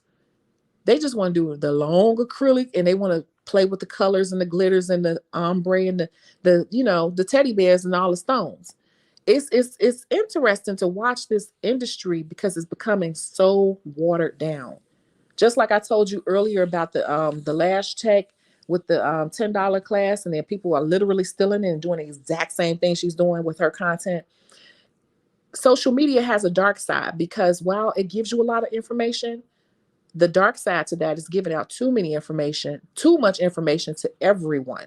So no one respects this profession or many others anymore. People don't even respect real hairstylists anymore, because everybody can just go watch a video and figure out how to do it themselves. And then once they do it a couple times, they start saying, hey, I got a class on this, or they doing it themselves. Who wants a license? No one. No one needs a license. Everything is on social media. That's the other dark part of social media. Social media is really good, but it's really bad, because the game is to be sold, not told, right? That's old school. The game is to be sold, not told. Everybody telling everything on social media now. Everybody telling everything. So if you know something, or you got something, you better keep your lips tight until you got it ready, because these are vultures out here. People are looking for any way to come up, and they don't respect it as a profession anymore. Everything is a quick hustle and a quick buck. Everything. Them gummy bears and shit are disgusting. I actually think they're cute, but I would do it like, when I do sets like that, it's for fun. I'm not really doing those type of sets if I put them out there to attract those clients. It's just like, oh, I felt like playing today, and I just want to do something that was in my head, so let's just do it. I wouldn't be marketing myself to try to get that clientele, because I know that clientele right there is a trendy clientele, and trendy clientele is not stable. It's not. I was telling someone that the other day, these long gaudy ghetto nails are not as stable, and how I don't like ghetto nails. And she said, and she said, it's not about what I like, and what if someone else wants them. And see, that's the thing too. I try to keep my skill level up enough. Whereas if a person wanted to come to me and get something, if it's something I can do, I'm going to do it. but I'm going to charge you appropriately. What I want to be paid to do all this work. Okay. I don't care what everybody else is charging. For me to do that, oh, I can do it. And I'll tell them I can do this, but this is a lot of work. How much is it? I don't care how much is it. Okay, well, this, and I explain it, what I see. Remember we did the exercise, explaining, breaking down how to price. What I see is extra long, marble nails, ombre, three bling, four bling nails. This is okay. And I literally have to pull out my calculator. Oh, that's gonna be 140. It's gonna be 145. It's gonna be 160. Yeah. So yeah. And I do it like that. And the way to keep them type of people away is you charge for every little thing. If that's not the clientele you want, if you can do it and you can do it good, because I can do it, but I know I'm gonna have to take my time, make sure it look good. I want to make sure that I'm getting paid. And I also want it priced high enough where if you come to me, you're gonna pay me. And I don't want to be so cheap that a whole bunch of y'all start coming. So you said they can go somewhere else. And then you don't have to do it too. You could just say, I don't do those type of nails, because that's another thing too. People assume nail techs do everything, and that is not true. That's just like all hairstylists don't do everything. You wouldn't go to a braid technician to get a darn pixie cut, would you? No, you would not. Just like you wouldn't go to a person who do nothing but jerry curls on older people. You wouldn't go to them to get a frontal put on that you paid a ton of money for, right? So people just they when it comes to nail techs, it's like they just forget that. That's not what I'm attracted. And see, that's the thing. If I put it out there, something out there like that, I would definitely say, this was just for fun. We were bored and we did this. Sometimes I like to get my hands wet, laughing out loud. Something like that. It wouldn't be like taking clients, DM me for detail. No, no, no, no. I would just put it out there like we were just having fun today, and that's just me. Hey, Janika. Yes, it's been a while. It's been a while. I got to catch up on these comments. I always think those model strippers that can't wear nails with all them props. Because that's not really. You got to think about that type of client. Like, you really think that person gonna wear there for 10 years? They just on the trend right now. They got a little extra money to spend, so they just doing whatever's fun. I did teddy bears and candy just for fun. Social media content, not practical at all. Right. It's just like promotion. It's just like fun. It's just it's like promotional art. So when you putting that type of work out there, if you just want to do it, there's nothing wrong with it. But make sure you're putting it out there in a way that's just like to draw attention, but not to say this is what I do. It's how you post it. And even a lot of strippers want short nails so they don't break on the pole, believe it or not. Exactly. And when I was doing makeup in strip clubs in Atlanta, those girls, believe it or not, when I first moved to Atlanta, everybody wanted dramatic makeup, dramatic brows, dramatic this, dramatic that. That's when Love and Hip Hop first came out, right? But as time went on, I'm telling you, a lot of the dancers would tell me. I had a girl I did every Monday. She worked in Magic City. And she started telling me she liked my makeup. She said because it didn't look like she had on makeup. I would have a lot of makeup on her, but I knew how to blend it. I wasn't doing that cakey looking makeup. Like, she was like, I make more money when I look like this is my natural glow. So her makeup, I wish I had a picture. Do I have it up here? Oh, I don't think I put it up here, but it's like, yeah, it looked very natural. So even if you notice with makeup, makeup goes through its trendy phases too. So now, when like years ago, everybody was wearing all these different color eyeshadows. If you even look at Love and Hip Hop, we're gonna say you look at Love and Hip Hop, you look at Housewives of Atlanta. If you look at them when they first came out, Nene, everybody had on purple eyeshadow, turquoise. The more colors, the better. Da, da, da, da. But if you look at the shows over the years, the shows everybody has on makeup, but now everybody's just heavily contoured on the eyes, under the cheekbones, and the nose. So everything goes through trends, everything goes through phases. So now I got all this eyeshadow. It's just sitting there rotten. Well, it can last forever, but it's just sitting there because that's no longer the trend. The same thing happens with nails. Nails evolve. Nails evolve. And it's just like, if you can't really do and understand makeup, and if I only knew how to do that, all those clown colors and stuff, I would have been out of the business. But I could still go do a Brad's face, or I could still go do runway, because that's all different types of makeup: runway, editorial, bridal, prom, you know, different makeup, television. All those are different makeup looks. Male makeup. Yeah, same with nails. A super clean, thin, short nail is absolutely beautiful and looks real. And if you can specialize in that, that is the most stable clientele because those are going to be the ladies who work in the lawyers' offices. They work in highly professional executive settings. They're they have very, very, very conservative, strict lifestyles. And those women must keep their nails up, which is the complete opposite of the girl who wearing the donuts on her nails. She doing it for fun. The woman who wears that sort of nail, you have to, and I talk about it in the book, I think chapter 3, the different types of clients and their lifestyles. So that type of client who wear that nail, if you think about it, if you really think about it, her getting her nails done is actually part of her job. It's part of her life. She has to do it. It doesn't even matter what's going on. She has to come to her nail appointment every 2 weeks because she has to look a certain way. It's part of her outfit. It's just as important as the suit that she's wearing. It's her hair appointment, going to get her wrap or her roller set every week or whatever she's getting done. And her nails is just as important as everything else. And her facials, all of that. Going to the gym, all of that. Lavina, I feel attacked because I'm one of those long nail techs laughing out loud. But you are absolutely right. My long XL clients are rare, but I have faithful short and medium clients. I had to learn short nails again. See, and that's why I'm kind of putting in the but or understand this because I'm saying grab that money while it is, but you know that clientele, I talk about it, different clienteles, if you sitting back and looking at them, they literally have similar patterns. And you just said it. Those clients, grab them while you can. Make sure you're charging them properly. That's what's in right now. I don't know what they do for a living, but they are not as stable. And those girls are going through a phase. So usually a lot of them are in their 20s. And how long you think they're going to keep getting that? So if you only know how to do that, then you put yourself in a box. Because if that fades out or they get older or they change or let's just even say one of those girls have a baby. Something as simple as that one girl who come to you all the time, once a month, once every 6 weeks, get this long, long, long set. Let her have a baby on you. Let her have 2 babies. Because I have a client who has had 3 children since I started doing her 3 years ago. 3 children, back to back. So yeah, back to back. She has changed up how she do her nails. She no longer wears her nails as long. She does not. We done had to change it up. And I don't see her as often because her life has changed. She done literally got married. She had 2 kids back to back. She done got married and had 2 kids. She already had 2, but they were older. She done had 2 more back to back and she got married.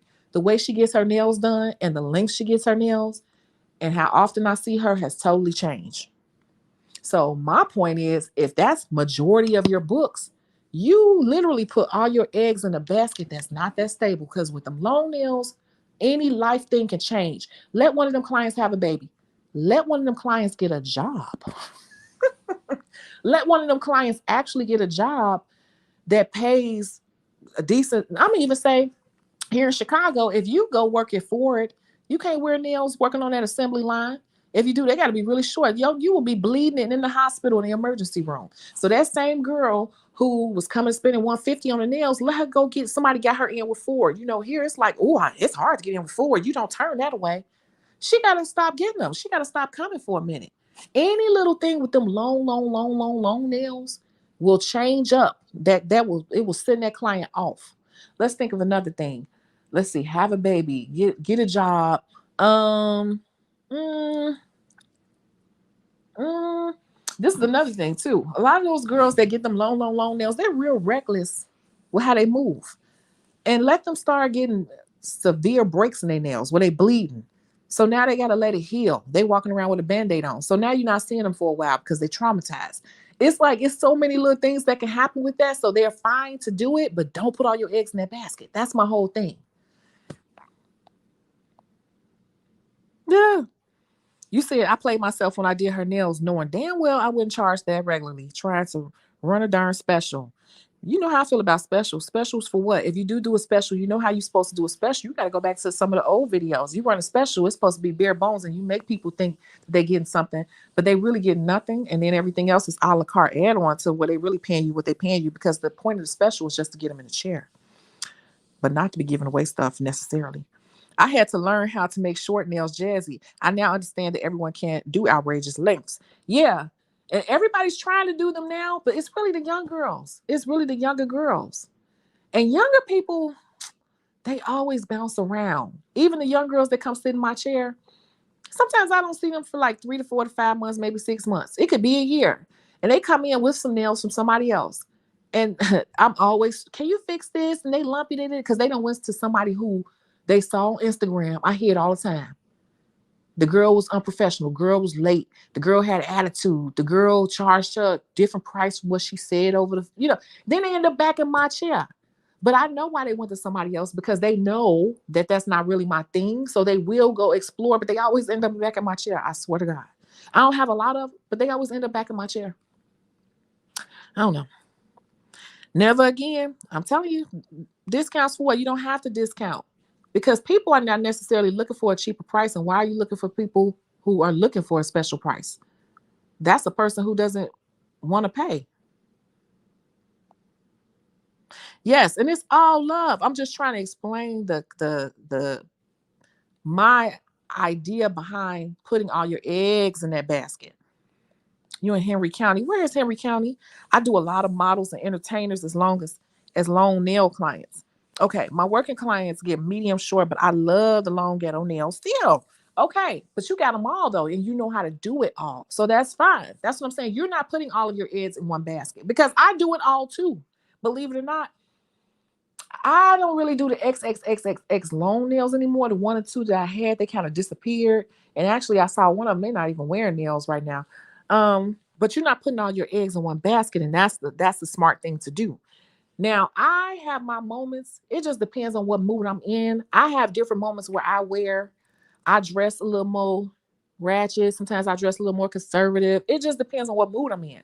I'm just saying, in terms of long-term strategy, don't depend on the long ones. That's not where your long-term bread and butter comes from. Unless you work in the industry,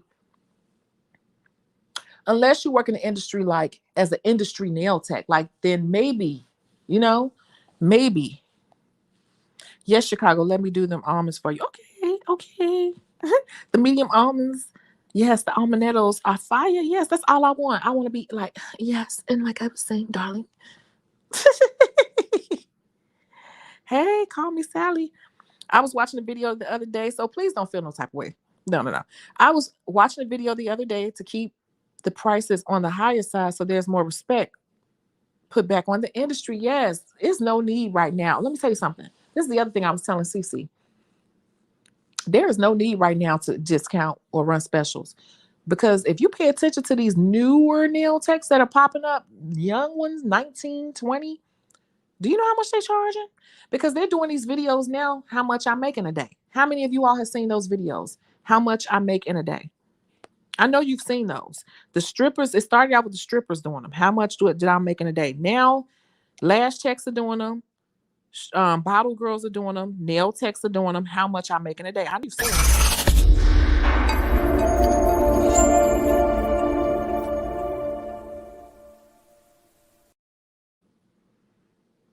They'll be like $90, $160, $85, $60, $210. How much, that's their pay for the day. So I'm gonna say there's no need to discount, because the people out here paying, they're not necessarily looking for it. You don't want to look for the discount people, because nails is so hot right now, and it's going to a whole extreme with teddy bears and all this stuff. They're paying for it. But here's the thing. Some of these nail techs are taking a long time to do it, and they don't want to be taking 4 or 5 hours to do it unless you're getting paid the proper amount to be on somebody for 4 or 5 hours. The money got to make sense. The money got to make sense. And those girls, if they tell them the truth, that's how you do it. If you're going to do all that stuff, you got to you got to keep on a nice schedule. You got to be able to crank that stuff out. You got to be able to crank it out. You really do. If their work is good, then they shouldn't charge and should just do models. Once you discount, it's hard to raise the value. Yeah, it's no need to discount, because you asking people who don't want to pay your regular prices to come to you. If you think about it, that's what discounting is. I don't do discounts. If I said in the past, if I do discount a special, what I do is, if I'm I'm trying to do something new, and I'm trying to kind of get my skill up or my speed up on it. I might offer something like that to kind of get it out there that I do something like that. It might something a little extra or something new that I'm kind of trying to put out there. That's the only type of special that I would do, because just giving away that your work that you're already good at for a discounted price, for what? Like, no. Because those same people, like you said, won't value it. I lost clients simply because they always said, "Oh, I thought you only did long nails. Now I know to be more flexible with rents, especially when advertising my work." Lesson learned.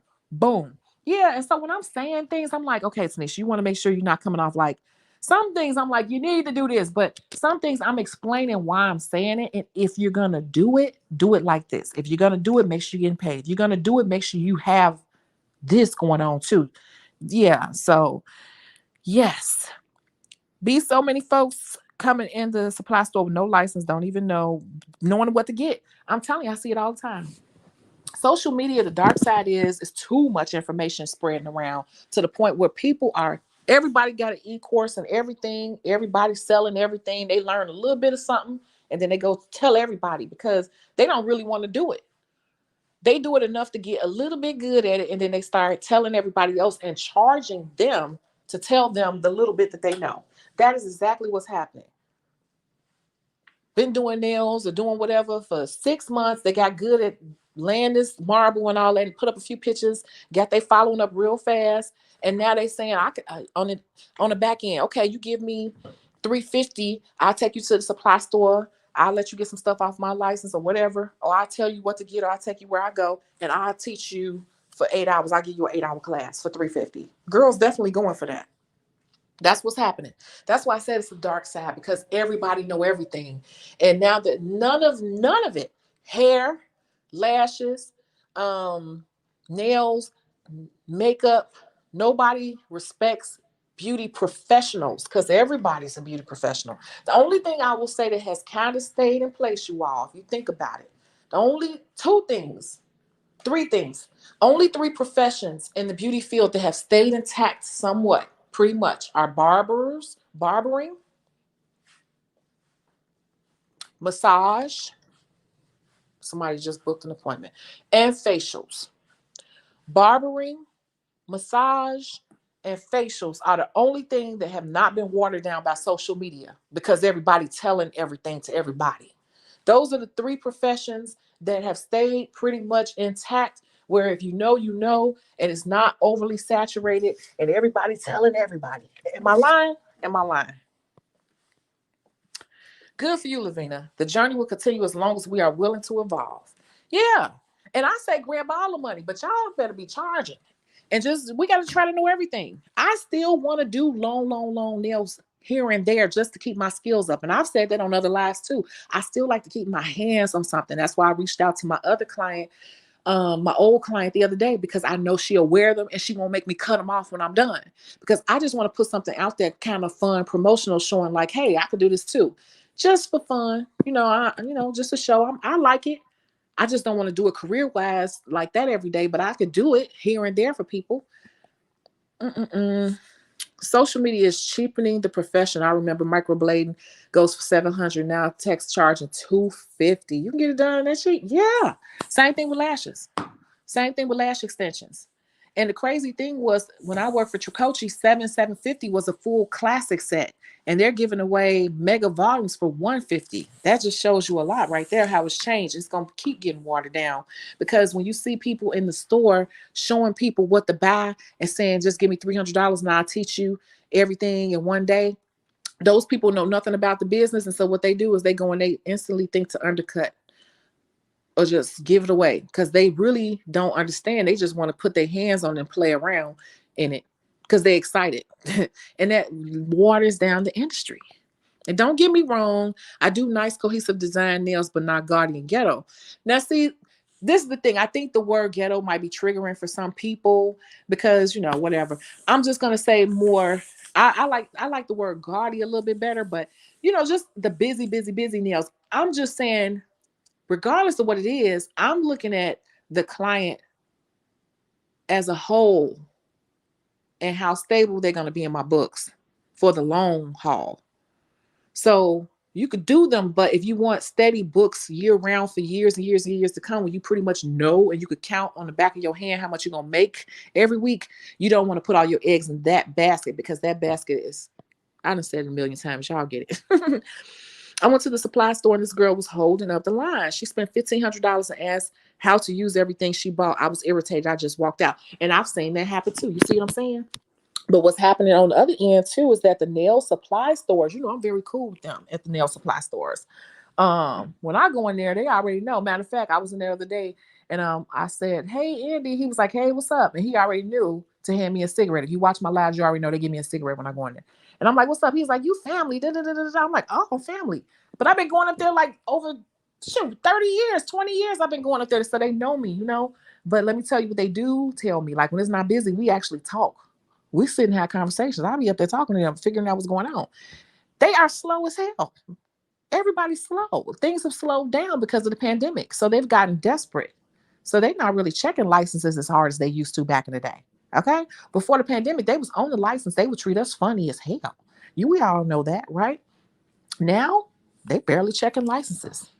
They letting people come in there and buy it. So they want those girls. They being extra nice. I've watched it, especially in the middle of the pandemic when it was thick and hard and hardcore. They were being so nice. Like, may I help you? I'm like, wow. Wow. Because I told you all in the live, I could not believe it when I went in the store and it was nothing but it was no discount salon people in there. It was all others in there shopping. It was like, I said it in the live. Lauren, I know y'all remember. I felt like I was in the Twilight Zone because we were out spending the money because all the nail salons in the United States were shut down. Remember? During that time, that's when all of this crap happened. That's when all this started hardcore, you all. When all the nail salons shut down, that's when everybody starts saying, I'm going to do nails. Shoot, I do their nails there. They can't go nowhere. I'll do them. I think I know how to do it. And then people who did know say, I'll show you. You can come up there with me. I'll show you where to go and what to get. And I'll teach you. Just give me $300. I'm just saying a number. That's where all this started. And now I notice with the nail supply stores, they are letting these people buy because things have slowed down for the nail salons, even though they're back open. They got to recoup their dollars. They got to recoup their dollars lost because everybody has been hurt by the pandemic. So this is a trickle down effect all the way around that is overall watering down the beauty industry. You get it? And I saw that same thing. I see it all the time where girls are in there buying all this stuff. You could tell they don't know nothing about nails at all. Somebody, one of them people is going to show them how to use the stuff. And those are the people now that we are actually in the business with. Like I can do them, but like you said, I would be charged for every little thing. Pay me, yeah.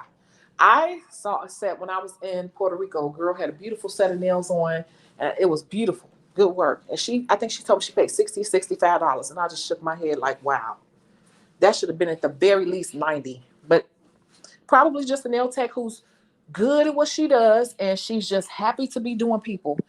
And she's shortening herself and weighing down the body. She might be tired in about 3 years.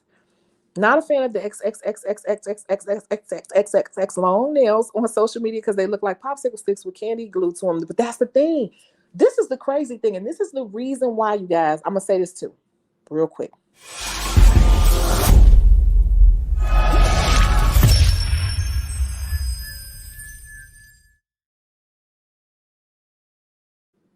On the other hand, let's think about this. If you know how to do those type of nails, I really do encourage you, even if you're just putting it up for promotional purposes, to do a set and put it up there. It ain't got to be that long, but as long as you can go something that's kind of out the box.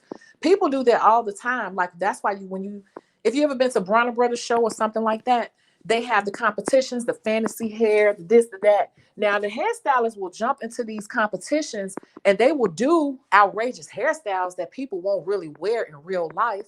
Or you go to a fashion show, right? You go to a fashion show and the designers are designing all these crazy looking clothes that people wouldn't wear in real life. And the models walking up the runway can barely walk in the clothes. It's futuristic, or it's just showing the depth of creation of that technician. It's not necessarily saying that Vera Wang will sell this type of dress, but people still buy Vera Wang dresses because she's been known to do these outrageous things that nobody else does. You get what I'm saying? So on the other hand, let's look at it like that. Sometimes it is a good thing for promotional purposes to put out work on the internet that shows your skill range. Not necessarily a set that somebody will even wear outside or the clientele you're trying to get. You're just trying to get your name out there to get a buzz going. So if you look at it that way, if you ever been to Bronner Brothers show or any of the big hair shows, or you've even seen the movie Hair Show, or you have ever seen a high-end fashion show, a lot of that stuff is just for runway. So we can do that too as nail techs. For those of us who have that skill, if you do have it, I do suggest when you have a downtime, go ahead and just crank out a set one day. Get your cousin or somebody and just do it just for fun. Some you've been thinking about, Cheerio inspired, popsicle, bomb pop inspired nails, just for promotional purposes. I live in an area where there isn't a good education, where education isn't good. I learned nails through YouTube. How would you suggest I find quality in-person classes? You might have to travel a little bit. That's the other thing too. This whole thing is brewing online, the dark side of social media. There is a quiet storm that's happening. There's a real quiet storm that's happening between the new nail techs that are just popping up and being taught whatever way, you know, versus the ones who've been out here trying to build their brand before all this started. Because the pandemic did start a whole nother thing with social media. People don't really care about the license. But what a lot of nail techs are clapping back and saying is, if you all ever get caught, you're going to get in trouble. And just depending on how you get caught or what you get caught doing, it could be made where you can never get your license again. So at some point, I always say you want to make plans to try to get some paperwork, right? You might have to travel a bit. I have clients who have, like I had a client who was in the nursing program, and she said in the middle of her nursing program, the school she was in lost its accreditation. And so all of them had to scramble and find somewhere to go. And it depends on how bad you want it, right? So what they ended up having to do was they had to, what did that happen? So I'm in Chicago, right? The school that they found that would take them and give them the rest of their credits to finish school was all the way like in South Bend, Indiana. So she told me she literally had to get together with a couple of other of the students, a couple of the other students, and they had to go get an Airbnb to finish out their nursing program all the way in Indiana. She said it was like the worst time of her life. So sometimes you got to do what you got to do. If you're in a rural area or you're far away, first of all, you need to Google and call the hair schools, because if the hair school can't help you, then they will refer you. They will usually know someone. Sometimes if you just straight up Google nail schools in my area, it's some that you don't even know about. They're just not popular. Because if you already know how to do nails, getting the license is just a formality. When I went to school, I already knew how to do nails. I just knew I needed to be licensed, and so I got the license. I was literally in schools teaching the students. I became like best friends with the teacher. Like we hung out. We went out all the time. We went shopping, all that. School was just a formality. So if you already know how to do nails, just find some place. Don't just find some place just to get the license. Okay. I'm just telling you. But you'd be surprised. I bet you there's one around you. You loving this live? Yay. Yeah. Just go to, like she said, just go to cheapest school. Okay. Because I know here in Chicago, the cheapest school is like $2,300. And if you really, it just depends on how bad do you want it, because you could finish nail school in 3 months. If you really wanted to, you could finish nail school in 3 months, just depending on your different situations. And in this type of case, I would have to hear more about your situation, and I could tell you more. I actually had a consultation with somebody who had that same exact issue. They were on the East Coast, and I got on Google and helped them find and get a game plan, because it wasn't anything around them, but I had to figure out. So if you would like a consultation, You can look on Chicago Beauty Source, chicagobeautysource.com, and under education, you can book a consultation, because I'm not just saying it to make you spend money. I'm serious. Like, it depends. I need to know more about where you are. I can help you find something. And I need to figure out what your living situation is, like, what's your situation? So that's kind of a loaded question. And young nails, working in salon experience, young nail videos. Yeah. Yeah. My clientele is mixed and I love it, but I have a question. Do you have a policy for last minute cancellation? Yep. I'm home based and I charge $25 for cancellation last minute. A client pissed me off today. Yeah, that's my policy too. And I'm thinking about raising it, because a lot of hairstylists, especially on Style Seat, a lot of those technicians charge half. Majority of the people on Style Seat charge half of the service. So us as nail techs, we are letting them get away with murder. And people will do you in and get mad at you for enforcing your rules all the time and make you feel like you did something wrong when they're the ones that screwed you. That happens to me all the time. All the time. I do like Young Nails videos. Yeah, they've been putting out little bits of content, just little bits of content. Yeah. I can't tell you how much money I've wasted on trendy charms. Oh my God, that's the other thing. I just bought some glitter. And I hate when I do that, because Cece and I were bored. Well, she had to go get some gloves. But so I was like, I want to ride with you. I want to get out the house. So I went with her. And I knew, I was saying to myself, Tanisha, don't you go up there. You know you're going to buy something. Who can go in a nail supply store, especially man, because it's far away from me, and not get anything? I knew I was going to buy something. And I was just there last week. And I was looking at all the crap that I got sitting up here. Do you know how much money we waste on stuff? Like, that's the other thing. Be careful. Where's my moderator? And I was thinking the other day, moderator, I got to send you something. I was thinking that the other day. But we spend so much money on stuff. You got to be careful jumping on all these trends, because I'm going to tell you a trend in 1 second that I spent so much money on. And I want you all to guess what it is. I've spent so much money on a trend and I'm pissed about it. And I just want you to guess what it is. I'll be right back in a second, okay?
So guess what it is? Nobody guessed it.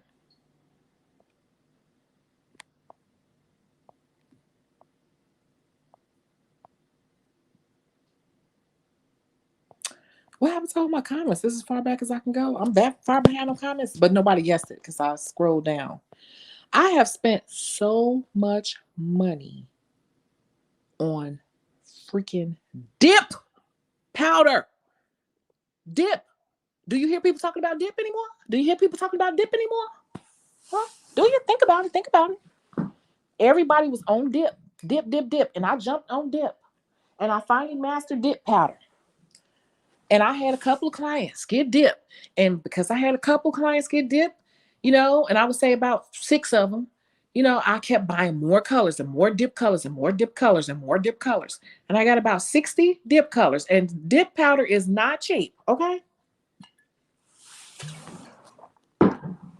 I had to pull out my bottle of wine on that one because I just got pissed yesterday when I looked at all the dip powder that I bought.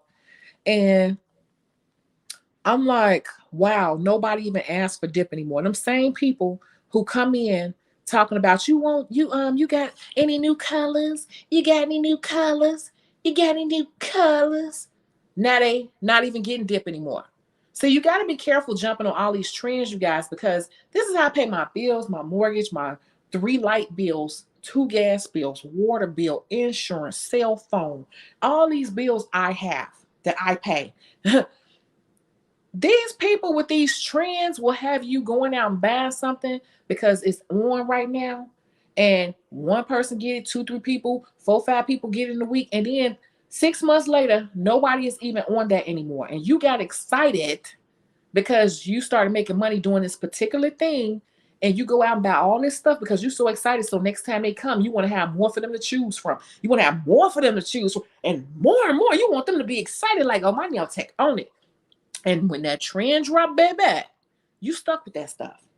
Do you know how much money I've spent on dip freaking powder? Now I'm sitting here with a whole bunch of dip powder. And dip is not even in anymore, baby.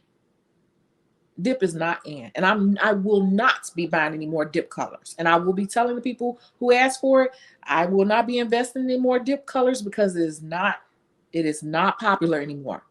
But you got to be careful, you all jumping in these trends. And that's the other dark side of social media.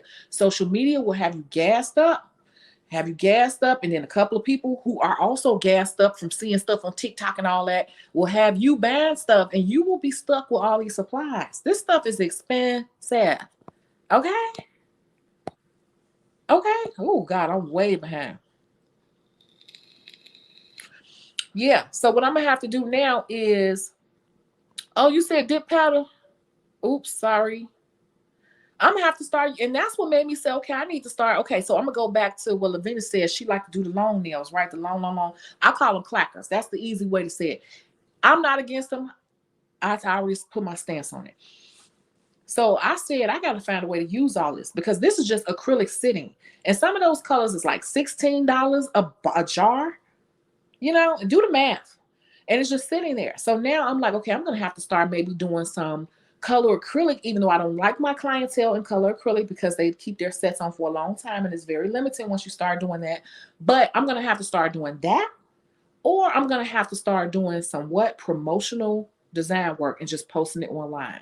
I have to find a way to use this product because I don't know. I didn't know I was so behind in comments, but we're spending all this money on supplies, regular supplies that you need just to work, and then you try to jump on trends, and then the trends have you that's a whole extra bill. When you jump on a trend, literally you add on it. Look at it like this. We are business people. When you jump into a trend, you are literally adding on a bill to your monthly overhead. That is what you are doing. And we got to be careful with that because once I keep saying the trend will just drop off out of nowhere. First, people will make you feel like you're not good enough because you're not on the trend and you're not jumping on the trend and you don't do that. They'll try to make you feel like you're not good enough. And they'll go hop in somebody else's chair. But at the same time, them same people who you are trying to satisfy by doing the trend will stop getting that product because they don't realize that you have invested into it. So that's a slippery slope that we have to be careful of. And if you like this video, please help the YouTube algorithm by hitting the like button. That really, really, really, really, really helps. That really, really helps. So just hit the like button if you really like this and if you're getting some information out of it, if it's getting you inspired or whatever. And like you said, find out if they have apprenticeships and find someone that meets the requirements. Yeah, apprenticeships are kind of weird. You could ask around, but people are weird with apprenticeships, and that can be real messy and a slippery slope. But that is another option. That definitely is. They're going to pay for what they want. Yeah, prices are firm. I'm not budging. And yeah, to be honest with you, we should be charging half the service. This is the thing. Like, one thing I noticed with the newer nail techs, and even the ones who are just jumping in the industry with no education or anything. One thing I will say about them, I try to be fair when I'm talking. It may sound like I'm bashing, but really I'm saying how I really feel, and I try to look at it fairly. But one thing good I will say that we could learn from them from, I always say this: they are not afraid. They jump out there like they are the ish, and they put their work out there. They will promote they trendy stuff or whatever. Even if that's all they really know how to do, they will promote the crap out of it, and they will charge the crap out of you. And then what they do is they show their lifestyle. I'm making money. I'm making money. I'm making money. And people are followers, and that make them want to come to them. It's all psychology. They make those trendy clients want to follow them because those type of clients like to be where the money is. They like to be in the scene. They like to be in what's what. You get it? So then they also post lifestyle content as well to say, I'm popping, this is how much I'm making a day, this is what I'm doing, this is how I look when I go out, this is me get my face beat, I got this, I got that, I got the YSL. They do all of that, and that actually attracts more people. It's crazy. So there's no need to ever discount, because these new people come out here and they just, even if it's fake, they put out a lifestyle and a brand right from the gate that gets them people real fast. Social media is all one big high school, y'all. Clicks. People looking for specials only come when there's a special. Read that again. Yeah, you don't want to even do that ever. Yeah. Only if you're trying out something kind of new, you want to practice and put it out there and get pictures of it. I wouldn't lower the price. Give them something for free. Let's just say Chrome just came out. You'd be like, oh, free Chrome with a full set. Like that. Just to put out pictures. Just to put out pictures that you do Chrome, you offer Chrome. Something like that. Lauren should never come back with a budget. Her budget's only a couple gel polish color. So far I'm past doing all that work for the fun of it. Yeah. Now, I will say, that's what I think I'm going to have to do with all this darn dip powder. I'm going to have to use it some type of way, because I feel like it's just wasting, and I wasted my money. So now I'm just like, maybe I'll put out some promotional sets just for fun, just to have stuff up on my page to show the depth or my skill range, even though they don't see it that often. Like, I do have that range. A guy from my nail school graduated right before me and went took a few classes and was teaching classes, charging $500 2 months later. See? And now a year later, he don't even do nails, just decided to sell his stuff. You see what I'm saying? Did I lie? Y'all see how far behind I am in these comments? And then I go and read the comments and people giving real life examples of stuff that I say.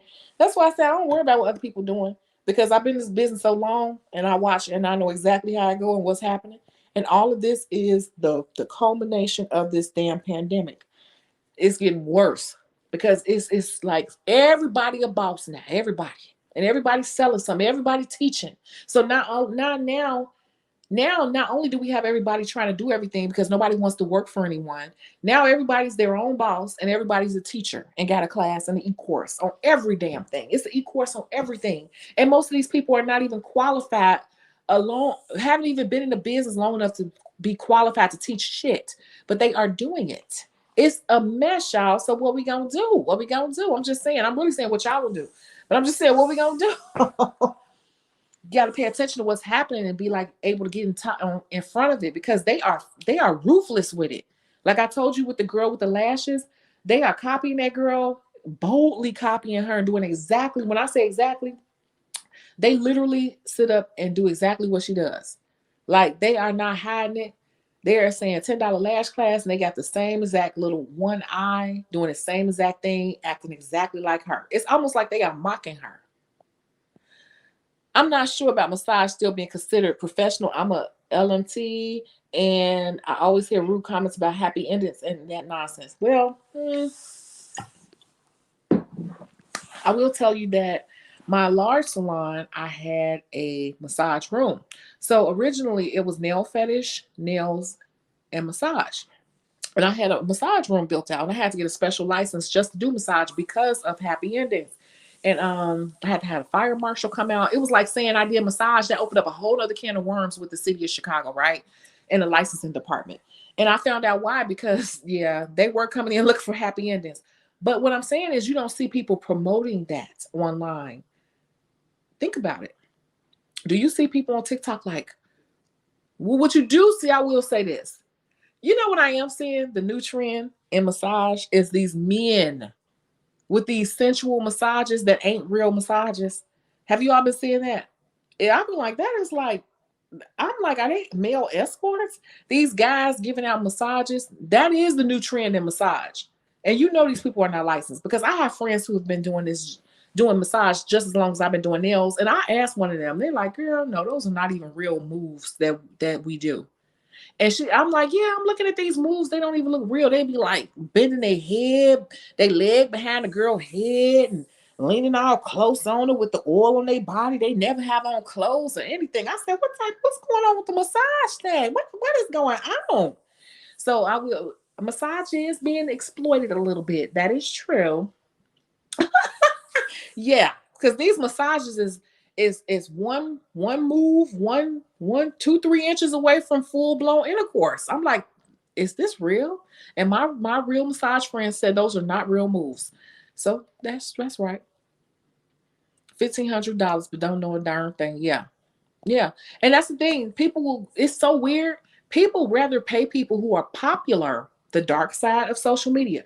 People rather pay people who are popular on social media to teach them something than to go to school and get the license.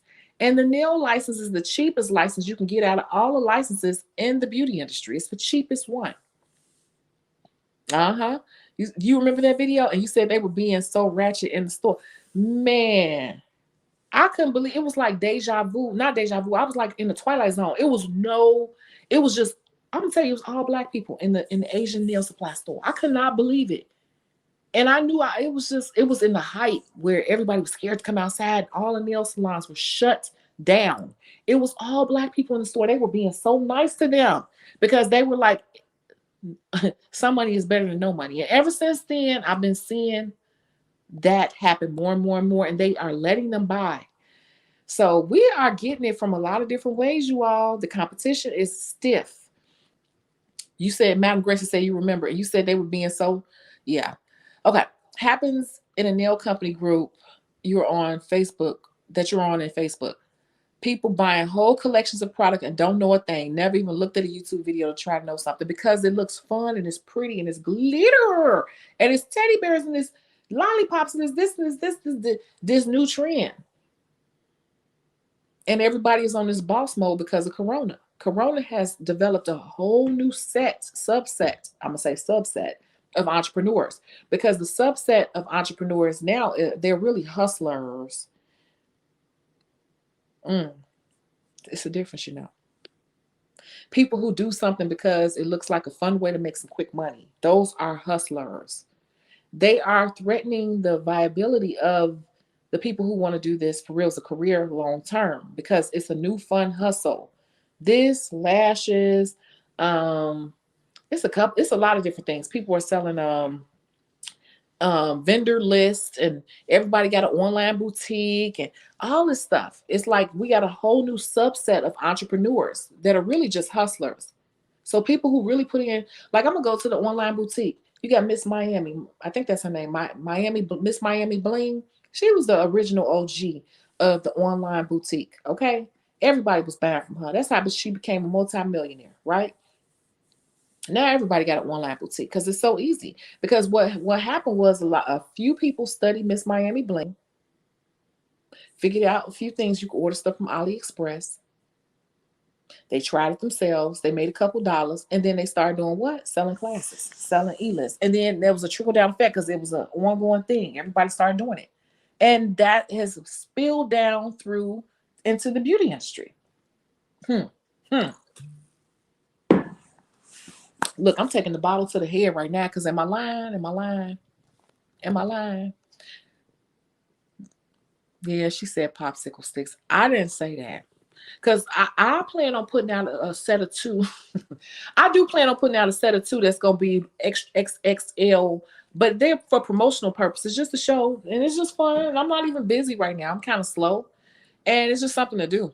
And I want to do it just to keep my skill up and just to show and just to see if it does something for my social media too. Chrissy, that be the thing. Like, y'all, Artina, don't you leave the community now. You better stay. Chrissy, that be the thing. Like they can get something nice for their budget, but want to get extra stuff for the least amount. Yeah. Yeah. Mm-hmm. Yeah. Sugarine is real hot right now too. Exactly. I'm gonna even go into that because y'all know I'm a hypergamist, right? And I believe in being taken care of. So I'm gonna even tell you the hypergamy industry has been watered down because everybody is a sugar baby and wants to be a sugar baby and wants to be a sugar baby coach and has a sugar baby manual and where to meet guys, da da da da da da. And to be honest with you, a lot of these girls are coming to the industry and they're giving it a bad name because they're not classy with it and they're coming out making all the girls who want to be taken care of by well-to-do men, they're making us look trashy. And they're giving away so much for so little. So everything is being watered down. Everything is being watered down because everybody's selling whatever little information they have. Okay. You said your no show late fee is 50% of total service. And I said that on Style Seed, that is the norm. Yep. Mhm. Some be blocking cars so you can't charge the car if you can't. Okay, so yeah, that happens to me a couple times a year, but it doesn't happen now because I stopped taking people off the internet. Right now, if you go, my booking link has not been up in over a year. And I think a lot of people think I stopped doing nails, but like I said before in the beginning of this live, I'm at a point in my career, I don't even have to promote myself anymore because my clientele is there. And if I want more, all I have to do is make a few calls or tell my clients to give me some referrals, and it happens. But when that does happen, I put some notes in the system and then they get blocked. And there's a note that goes to them and it'll say, um, you can't return until you pay this fee. And from this point forward, you would have to prepay your entire service in order to get back in my book. But those people will never come back. Only once, I want to say, I've had a person pay the fee and prepay the service. So it's like, not only if you ever want to come to me, a book with me, you're blocked and you have to pay that fee. You still owe me, and you will have to pay for your service in full in order to get my books. And one person did it. And I gave her many chances. She was actually a regular, but she started doing some weird crap. And I gave her a couple chances, and I was like, nah. And I think she was shocked that I did that, but I had to do it because I'm like, we cool, but look, you playing with my money. Yeah, Young Nails puts out a lot of great educational content. They do. Young Nails, they do. But I will say this. Sometimes I look at some of their videos, I'm like, you're giving away too much. And I think that's because Young Nails is doing what a lot of people do when they hit a wall. They've been out there for a long time. They start scraping. I'm going to say a little bit of, I don't want to use the word desperation, but just throwing out anything to draw whatever draws the crowd. But they don't really care because they sell products. But sometimes I do think they give out way a little bit too much information for the general public. I do. But hell, everybody else doing it, so why not, I guess. You said, oh my God, yes, I sold all of my dip powder. Yeah, I'm sitting here with all this dip powder now. Excuse me. Looking like what? Yep, dip powder's not in anymore.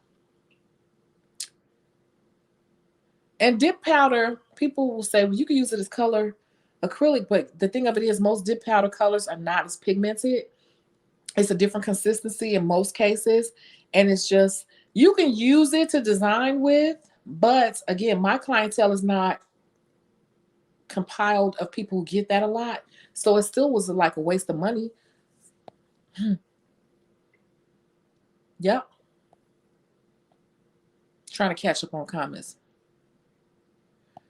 Nope. No offer. Rather use gel polish, waste of money on glow in the dark. I have 15 colors now. Maybe one to ask for it. Yeah. And I even have some glow in the dark polish. But let me tell you what I do have. I have glow. You know what? Glow does this weird thing. It depends on if the people with a platform put it out there. It pops in and out. That's what I noticed about Glow. But what I will say I do have in Glow is Glow pigment.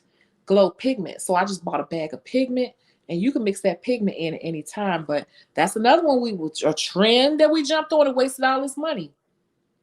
Oh, I forgot the newer thing on the rise is gel extensions. I'm not gonna get into that. I know how to lay acrylic, no need for dip. Yeah, and the dip thing, I was like, it took me a minute to master dip. And it was so crazy because the minute I mastered it, the people were getting it, stopped getting it, and went back into other services. And I'm like, okay. I noticed companies are promoting us to use our aging dip as color acrylic services. Yeah, I guess we could, but see, I keep saying I don't really want to put my whole clientele in color acrylic because once you start putting people in color acrylic, you limit what they can get. So you start putting in color acrylic and you do a marble design with, let's just say, pink, purple, and yellow. Then the next time they come and they say they want this, it's like, well, you got pink, purple, and it's like it's limiting. I don't know, or extra work. Yeah, it pops in and out. I'm sorry. How do you feel about the nail chip? The nail chip that protects any website that connects to any website, social media. I don't know how I saw that. They trying to sell. You know what? They reached out to me. They reached out to me to do a promotion. Matter of fact, I want to say like last week, asking me, and I reached back. Did I respond to them? They reached out for me to do a sponsorship. It's actually like a microchip you put inside of the acrylic. It's kind of strange. I don't know. And I would say, I'm gonna be honest with you, it's an idea, but is it an idea? Because we're in an age now where people are not in contact with people face to face.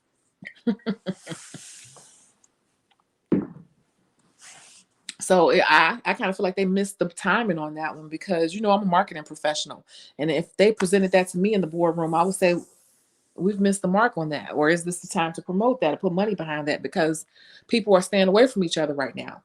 And that's a product where you have to be in a lot of people's face for them to scan it or whatever. So I don't know. I don't know. I was going to say whatever you would definitely, whatever you drink, it sounded good, but I could, yeah, yeah. This is some Riesling. Yeah. Dip is out. And I was just looking at all this powder because I bought some glitter powder with another acrylic. Yeah, you can. You can use it for 3D, 4D, but this is the thing. It is a lot of this dip powder is pretty translucent.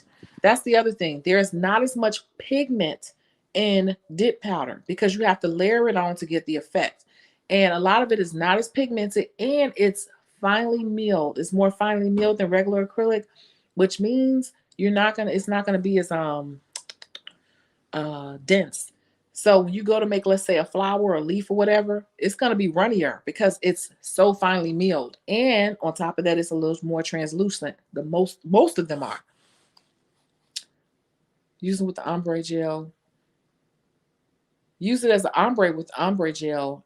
It's a new trend, but it works for me. Yeah, I'm gonna find a way to do it. But here's the thing: I don't like putting a lot of permanent stuff on my clients. I don't know. I'll figure it out. I put clear under my color sets. You put clear under your color sets. So you are drilling down all of that stuff on a fill-in, you all. I've seen some nail techs do that. Is that what you're saying you do, that you drill all that stuff off every time? Because to be honest with you, if you are, you're not doing a fill-in, you're doing a rebalance. And you should be charging more money. And that's something that's faded away, but we should be doing, but we don't. We're ripping ourselves off in a sense because a fill-in is just a fill-in. And when you start doing stuff to the whole nail like that, that's called a rebalance. But that's old school. And these new age people don't do that. But if you're doing that, that's what you're doing. You're not really doing a fill-in. So I'm just wondering about that. When I get off commission and work on my own, prices will definitely be raised. And you can raise your prices to whatever you want them to be as long as your brand reflects that you are worth it. And I will say that no matter what you do, you can charge whatever. That's how people charge ridiculous prices for a wedding dress. Why are they paying $25,000 for this wedding dress and it looks exactly like any dress I can get at Davis Bridal? Because the brand is there. And she got on there and did all these runway shows with all this avant-garde stuff. And she's positioned herself in such a way where she can charge that because her brand is there. The brand determines how much you can charge. And that's what I was saying. These new people who may not be licensed, who may only know what they know, but they make it so much money because they came out there with Full confidence, just full-fledged ahead, like I'm the ish, and they got the whole lifestyle pics and everything to show it on top of the work that people are looking for. Yeah. Do I have any pics from my old salon? I do. Actually, if you look it up on Google, you may be able to find some magazine articles and stuff. Because if you look at some of my old videos, I actually show you the articles, but it was Nail Fetish Incorporated. So you should be able to pull up some stuff from the Tribune and all that, and Nails Magazine and all of that. So Nail Fetish. And yeah, actually, these boxes over here have some pictures. What age were you when you had your salon and how long? I got the first one when I was 27. Mm-hmm. 27, built out from scratch. Yeah, they did kind of trick out the massage industry. Yeah, that's it. So I have to take that back. They have taken massage and done that, but a lot of women are creeped out by that. Like I wouldn't want no man that I just met, like, hi, how you doing? And then you just go in the room and I take off my clothes and you put all this oil on my body, you all oiled up and you bending me and opening my legs all wide like that and leaning all on me and got all this sensual music playing. And I don't even know your name. Your name is just Devon. That might not even be your real name. I feel some type of way here. I'm feeling like very exposed. Like, please back up. No. What is your refund policy? Matter of fact, just keep it. Where are my clothes? Artina said, I'm back. She had to upload on TikTok because she is addicted because she is blowing up. Yes. See, something hit her. She had to go for it.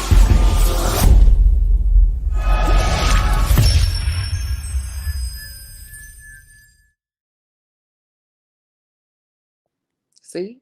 See, she said it. No cap, sis dropping all facts. I'm just saying, look. Bloop. Neon pigments, all this stuff. All this stuff. Do you know how much stuff I've been purging and throwing away, especially since I moved from my old place to this new place? It's forcing me. My thing is, I have a lot of space now. And what I refuse to do, which a lot of us do, is we feel like we got to have something on every wall and every corner. And I said, I wanted to keep my house. This is my new thing. I want my house to look like a model home. And I'm not there yet, but my house, I want everything to have a purpose or a place. And I don't put something on every wall. I don't have to have something in every corner. If whatever I have, if it doesn't serve a purpose, it has to go in the garbage. And I've been doing that with nail supplies too. If I haven't, I'm some stuff I'm just straight up purging. Or let me tell you what you all can do too. You could sell it. I do this. I will take stuff up to the nail school. I do that. I try. Oh, I should do that. I'm going to put together another box and I'm going to go to the school and I usually teach. I will teach a technique or something, or just help them, or give away some stuff, or I'll talk to them and then I'll ask a few questions and I'll give away the supplies that I don't want as prizes. So that's what I need to do. That's my contribution, especially since, like my old best friend, she passed away and she was the nail department head over there. So I still go back and teach and look at her picture up on the wall. Um, Gel X extensions, I love them. I gotta look that up. It's just like, I'm gonna tell you right now, it's so much stuff popping up. Nails are evolving so fast, and especially that's the good side and the dark side. It's catch 22 because it's so many things popping up. Everybody's putting out so much information. It's hard to keep up. And then every time you learn something, you want to go out and buy everything that go with it. Hmm. But from a business standpoint, I have to keep a level head because I have a steady clientele and this is what they get. And I introduce some things. I can't introduce everything because then it starts to dig into my overlying profit. You on YouTube because your Facebook was lagging. Oh, you on YouTube? Oh, people do associate higher price with luxury. That's what I was saying. It's true. And that's why if you notice a lot of people who are popular and popping, they always put a lot of lifestyle stuff up. Some people just naturally got whatever. And it's just their calling and it's their blessing. But a lot of people that they force their come up. They post a lifestyle, they build a brand based on people wanting to be around them or wanting their lifestyle because it's all psychology. They get into people's heads. Also, with a nail chip, whose expense is it? It's your marketing. How do you charge a client for it? And if you don't charge the client, I don't know. I feel like something. That was, it's an idea. That's what I said earlier, and it's like that's how I still feel about it. And they literally did reach out to me to do some promo work with them. It's an idea, but I don't know if that's a long term viable idea. Not right now. People are not in contact with each other, and uh, I don't know. I think it's one of them things that's like it's the wrong time to get that off the ground. And that's just how I feel about it. Just from my corporate knowledge and all that, I would not invest into something like that right now because people have their phones. And you see somebody, you can just be like, follow me on da da da da. I know they can scan a nail and be like, oh, scan here. If it's really cheap to do it, I guess people would do it. But then who's going to pay to put that in? So it's like you want a chip. And like you said, it's like, oh, do you want my chip in your nail? Can I put my chip in your nail? So now I have to buy 50 chips to put into this person's nail. So when they're out and people ask, they can scan it. But here's the other thing. People get fill-ins. People break their nails. So I got to keep putting chips in the person's nail. And how much of these chips that I got to keep putting in all my clients' nails? And then, like, how does that go going through the airport? It's just so many questions, and I don't know. Good question. Whose expense is that? I purge my things and I'm probably going to donate them to my old beauty school. Yeah, I just said that. Yep, it's a rebalance and it is extra. I just don't call it a rebalance and anymore is a redesign or design change. Yeah, whatever you all are doing, make sure you're charging for the right thing. Make sure you're charging for the right thing. I think the chip is weird. And what if you foul into it on accident? It's expensive per chip.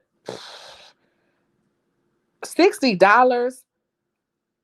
No, that okay. If that's the case, then it makes no sense. Now, if I got like 100 chips for $50, then maybe.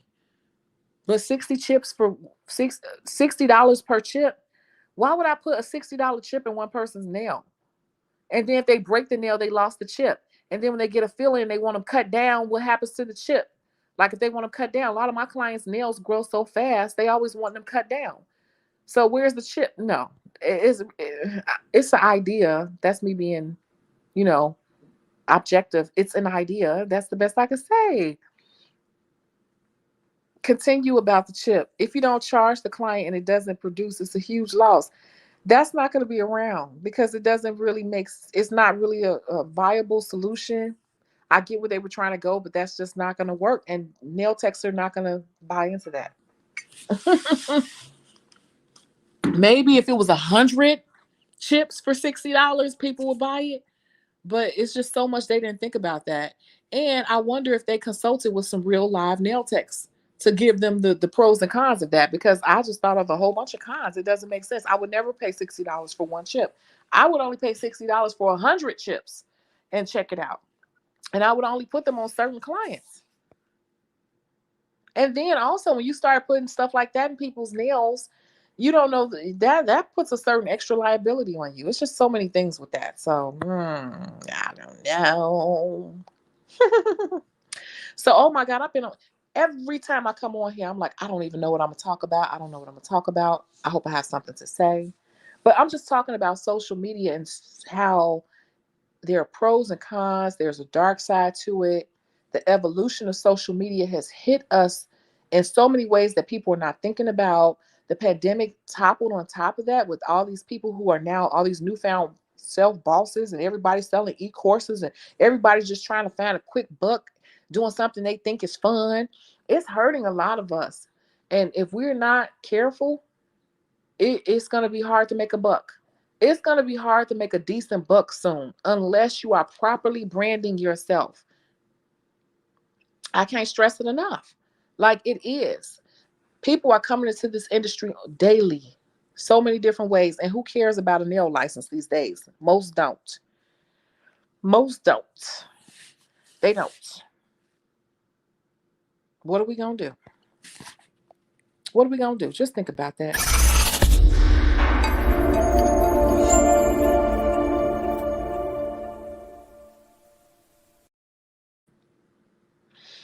Oh my God, I need to eat something. I have been to the gym. I forced myself to go to the gym. I forced myself when I left from getting my I was about to say mammography. My mammogram, I went to the gym even though I was dead tired because I did not sleep. But I have to eat something because I have my protein shakes and everything, but I gotta get some actual food in my system. I have not had any food today. Just protein. That's crazy.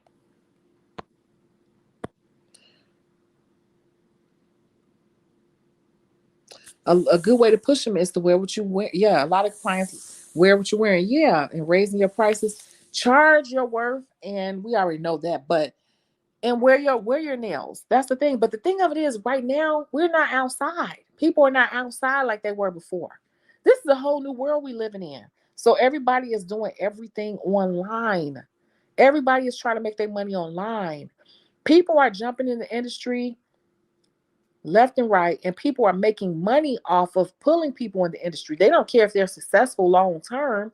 They're just a lot of people do something, learn a little bit about it, and then start selling courses on it immediately because that's easier money. Just sell the little bit of information they got.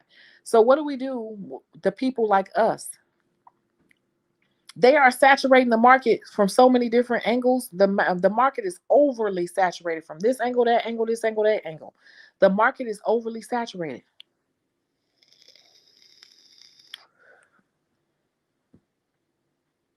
Oh, more comments. I'm looking off. I'm looking off to the side. Being more firm.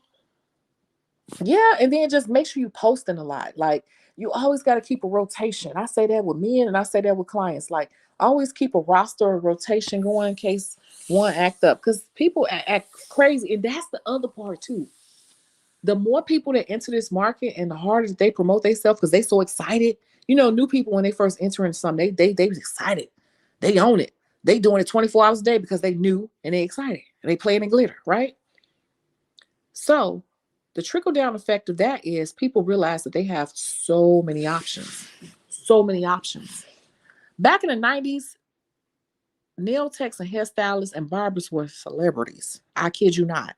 Like everybody wanted to be our friend. Like we were the ish. When we went to the club, we automatically got whatever we wanted. We got in. Everybody wanted to be around them. Nowadays is nothing because everybody does it. So there is an abundance of us now.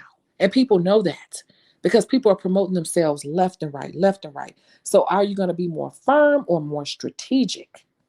Firm or strategic, because you have to kind of do it in a way where you're not being abrasive to people. So you have to kind of do it in a way where it's like you just stand on top of the trends that you want to do. You put out there that you could do other stuff too to show your range, but just showing good, consistent quality work and letting people know, hey, I would appreciate it's okay to say to your current clients. You got some people, I've been doing this the past 2 weeks. Hey, I'm accepting new clients right now. I'm opening up my books. I don't really want random people off the internet, but I like you as a client. And so if you got some people that's been wanting to come, and you know what people have been saying to me? Yeah, because people at work always be asking me, da da da, but I wasn't sure. I didn't think you was taking new people because I see you took your booking link down. I'm like, no, no, no. I'm taking people that you refer to me because I know how you are. You're not gonna send me. They're like, oh, girl, you know I won't. Da da da da. So that's what you do. You just got to be more strategic. So I'm already firm. My rules are my rules. Period.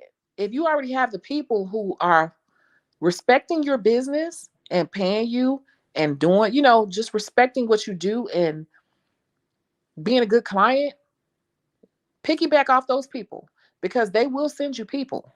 They will.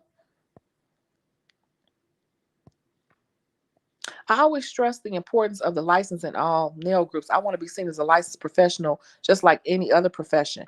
You know what? These new people that's drop, I can't even call them nail techs because I've been calling them nail artists because a lot of them just know how to do art real good. They learn how to shape real good. They don't really understand nails and the business, but they are so bold now. They're like, well, a lot of us do work better than you. Like I said, it's like who's checking for a license nowadays? They are not even checking for licenses. They rather go pay um Tina Tina and Mina off the internet $300 to take them to get some stuff and show them what to do. They'll pay them $300 to $500 like to spend a day with them. Spend a day with Tina. We're gonna go get some tacos. I'm gonna take you to the store, show you what to get, and I'm gonna show you how to do nails. It's an all day and all intensive exclusive course with me. And they get 6 people and they done made 3 grand in one day just taking people to the nail supply store and telling them what to get and bringing them back to their space and showing them how to do it, the basics of how to do it, and just sending them out in the world to compete for the people that we do.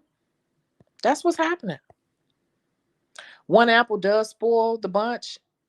It's a lot of apples being put out right now. I don't know. And they don't care about getting a license. They really don't. They really don't. I don't care who gets upset with me for it. This is my passion career. It's a business, not just a hobby. That's the problem. I agree with you. That's the problem. That's why I said the dark side of the internet, because everybody got their hands on so much information. You can literally put your hands on anything you think to do, anything you think you want to do. If you got a couple of dollars, you could get into it, baby. You can jump right on it because it's people that will show you everything you need to know for the right price. Put you on anything you need to know for the right price. Yep. That's why I put up a TikTok saying how much do nail techs really make, because they think we don't make no money. That's why I did a 3-part series on how much do nail techs really make. And I told them in the end how much we really make. You got to go to my TikTok to find out, though. You got to find out by looking at my TikTok. Ooh. Okay. I just said that in a nail group. If you're not licensed, you're not a nail tech. You're a hobbyist or an enthusiast. Learn something and get your license, and then you can call yourself a professional nail tech. A nail tech, yeah. They get mad at you because then they start talking about how they work look better than yours, because everything now is about how it looks. How it looks. Not the knowledge, not the skills, not the care of the skin, the nails, the cuticle, knowing when to tell a person you need to take a rest. Because none of these new people are going to ever do that. I will tell a person, you need to come out of these for a minute. I got a client, I will make her come out of her nails for a minute, and she don't want to do it. I'll be like, well, we at least got to cut them down, because you must be working like crazy because you are ripping these off left and right. I can look at your nail bed and tell you're not even holding nails right now. I can look at a nail and tell when it needs a break. I tell her all the time, you need to come out. She get mad at me. We could be going back and forth, but she know I care. That's how you keep people long term, but not these new nail techs. But I will tell a person. She like, yeah, I've been working 7 days a week. All she do is she works so hard, she falls asleep in my chair all the time. We started going back and forth because I was telling you need a break. Because I care, because I'm a professional and I know how to recognize nail health. I know when to tell people you need to go to a podiatrist. A lot of people just concerned with putting these big square tips on people's toes. And if they could do that, people are coming and sitting in their chair. It's a different ball game we're dealing with nowadays. Oh my God. That's what I said the other day. I tell you, you're not in the LTech if you don't have a license. Look, I tell people too, I did nails for years without a license. I am self-taught, believe it or not. I'm self-taught. It was just a natural skill that God gave me. I've been doing nails since I was a baby and been getting paid doing nails since I was 12. But I originally am self-taught, you know. But it's just like, it's okay to not be licensed, but to not care about being licensed or learning about your craft is what bothers me. That's the part that gets me. That you don't even care to learn about what it is that you're putting on people. You don't even know what a polymer is. You just say powder. You don't know that powder is polymer. You don't understand the polymerization process. You don't understand how long it takes for acrylics to even cure. You don't understand that it takes literally about 48 hours or so for it to really finish the matriculation. Like, if it takes, they don't know the type of stuff. They don't care. They don't know when to tell a person to take their nails off. They don't understand none of that. Like, they don't know. They don't want to know, though. It's like, it looked good and I'm making money today because I know the trend. Right? All they care about is the enhancements, not all the important things. But see, I'm telling you all, it's a double-edged sword with the internet, because they are getting the money because they're on the trend. But like I said, oh, this is a long live, 2.5 hours. Y'all know we've gone 6 hours before. But like I've said, there have been people who have been getting money on certain trends. And you go back to their page, they haven't posted in 2 years. So that's why I don't worry about them. It makes no sense to even argue with them or go back and forth with them because you just will be arguing. Just know what you're dealing with, though. We need to understand what we're dealing with out here in social media. Social media has created a beast with the pandemic. So many new technicians in hair, lashes, nails. It's so many people have joined the beauty industry with no regard for the profession. It's a quick hustle and a trend for them right now. What are we going to do? They don't know what an onyx is. Huh. Did you? And we're onyxologists. Hmm. They don't want to know. They're like, Ann, how much you make this week? Because those people are just worried about today and right now, and they don't get it. So what are we gonna do? Because you can't, like we talked about, you can't focus or compare too much to them. What are we gonna do to stay on top of our stuff? You got to know what type of clientele you want. You got to know how to reach them. You got to know how to pull them in, what makes them happy. You got to understand, have your business set up correctly, and have your rules and stuff in place, and make sure that you're satisfying them. We have to make sure that we're not over investing in every freaking trend that's out, because I've been a victim to that and I still am sometimes. And then if you want more clients, don't be afraid to tell your clients, hey, you got any people that's, I'm accepting. This is the way to say it without looking desperate, because you're not desperate, but just to let people know, like, I'm accepting new referrals right now. I don't necessarily want random people, but you have been a cool client. If you have anybody who wants to come, you'd be surprised. A lot of clients won't give out your information because they don't think you're taking people. It's just that simple. So I think I've been talking long enough and I need to eat. It's been 2.5 hours. I always be like, oh my God, what if I get on here and have nothing to say? But there's a lot to say. So let's keep it moving. I am so happy that we had Artina here. She is the star of the day, honey. The star of the night. The star. Let me look over it. Look at her. Well, you telling me something, Artina? What? Girl. She told us something tonight. Okay. Look, let's keep doing what we're doing. Understand it's a beast out here, though. These people are entering the market daily. Daily, and they're at the supply stores buying all the supplies and jumping on doing all the trends. So stay on top of your stuff. Make sure you are posting your social media. Sit down and set up your TikTok connected to your Instagram. Make sure your Instagram is connected to your Facebook. Okay? And figure out what you want to do. Make sure you posting content on a regular. And if you have a lot of stuff, it's okay. Even if you don't want to do, I call them the clackers. If you don't want to do the clacker nails, you don't have to. But it is good to put some sets out there that are a little avant-garde. Remember Vera Wang? Remember Bronner Brothers show? Remember, they always put out, the greats do put out work that's like outrageous or not their norm, but it just shows their artistic side that does help your brand. So don't be afraid to do that. Okay. I don't think a license equals professional. It's a legal requirement. I have many licensed people do the wrong thing. I think professionalism is a personal trait to cultivate. Personal trait to cultivate. Hey, personal trait. I'm a little tipsy. Let me eat. See, I got to put some food in my system. Okay. Yeah, that's true. And that's what I'm saying. Like, nobody's even checking for a license or thinking about a license. But I do see a little bit of a heat brewing online, especially on TikTok, with people talking about all these new people hopping on the bandwagon in the beauty industry as a whole. This is interesting to sit back and watch. But I'm gonna go ahead and eat like Lauren said, because I'm sitting up here rapping off of cultivating stuff like that. I have not had any solid food in my system today, only protein in the gym and very little sleep. So I hope you all have enjoyed this live. Please hit the like button. That really, really helps. And hit the notification bell so you'll know when we come on live, and tell other people too. We got some other exciting things coming up soon, real soon. And yeah, let me get my butt up off of here. And I will catch you all in the next video. Bye.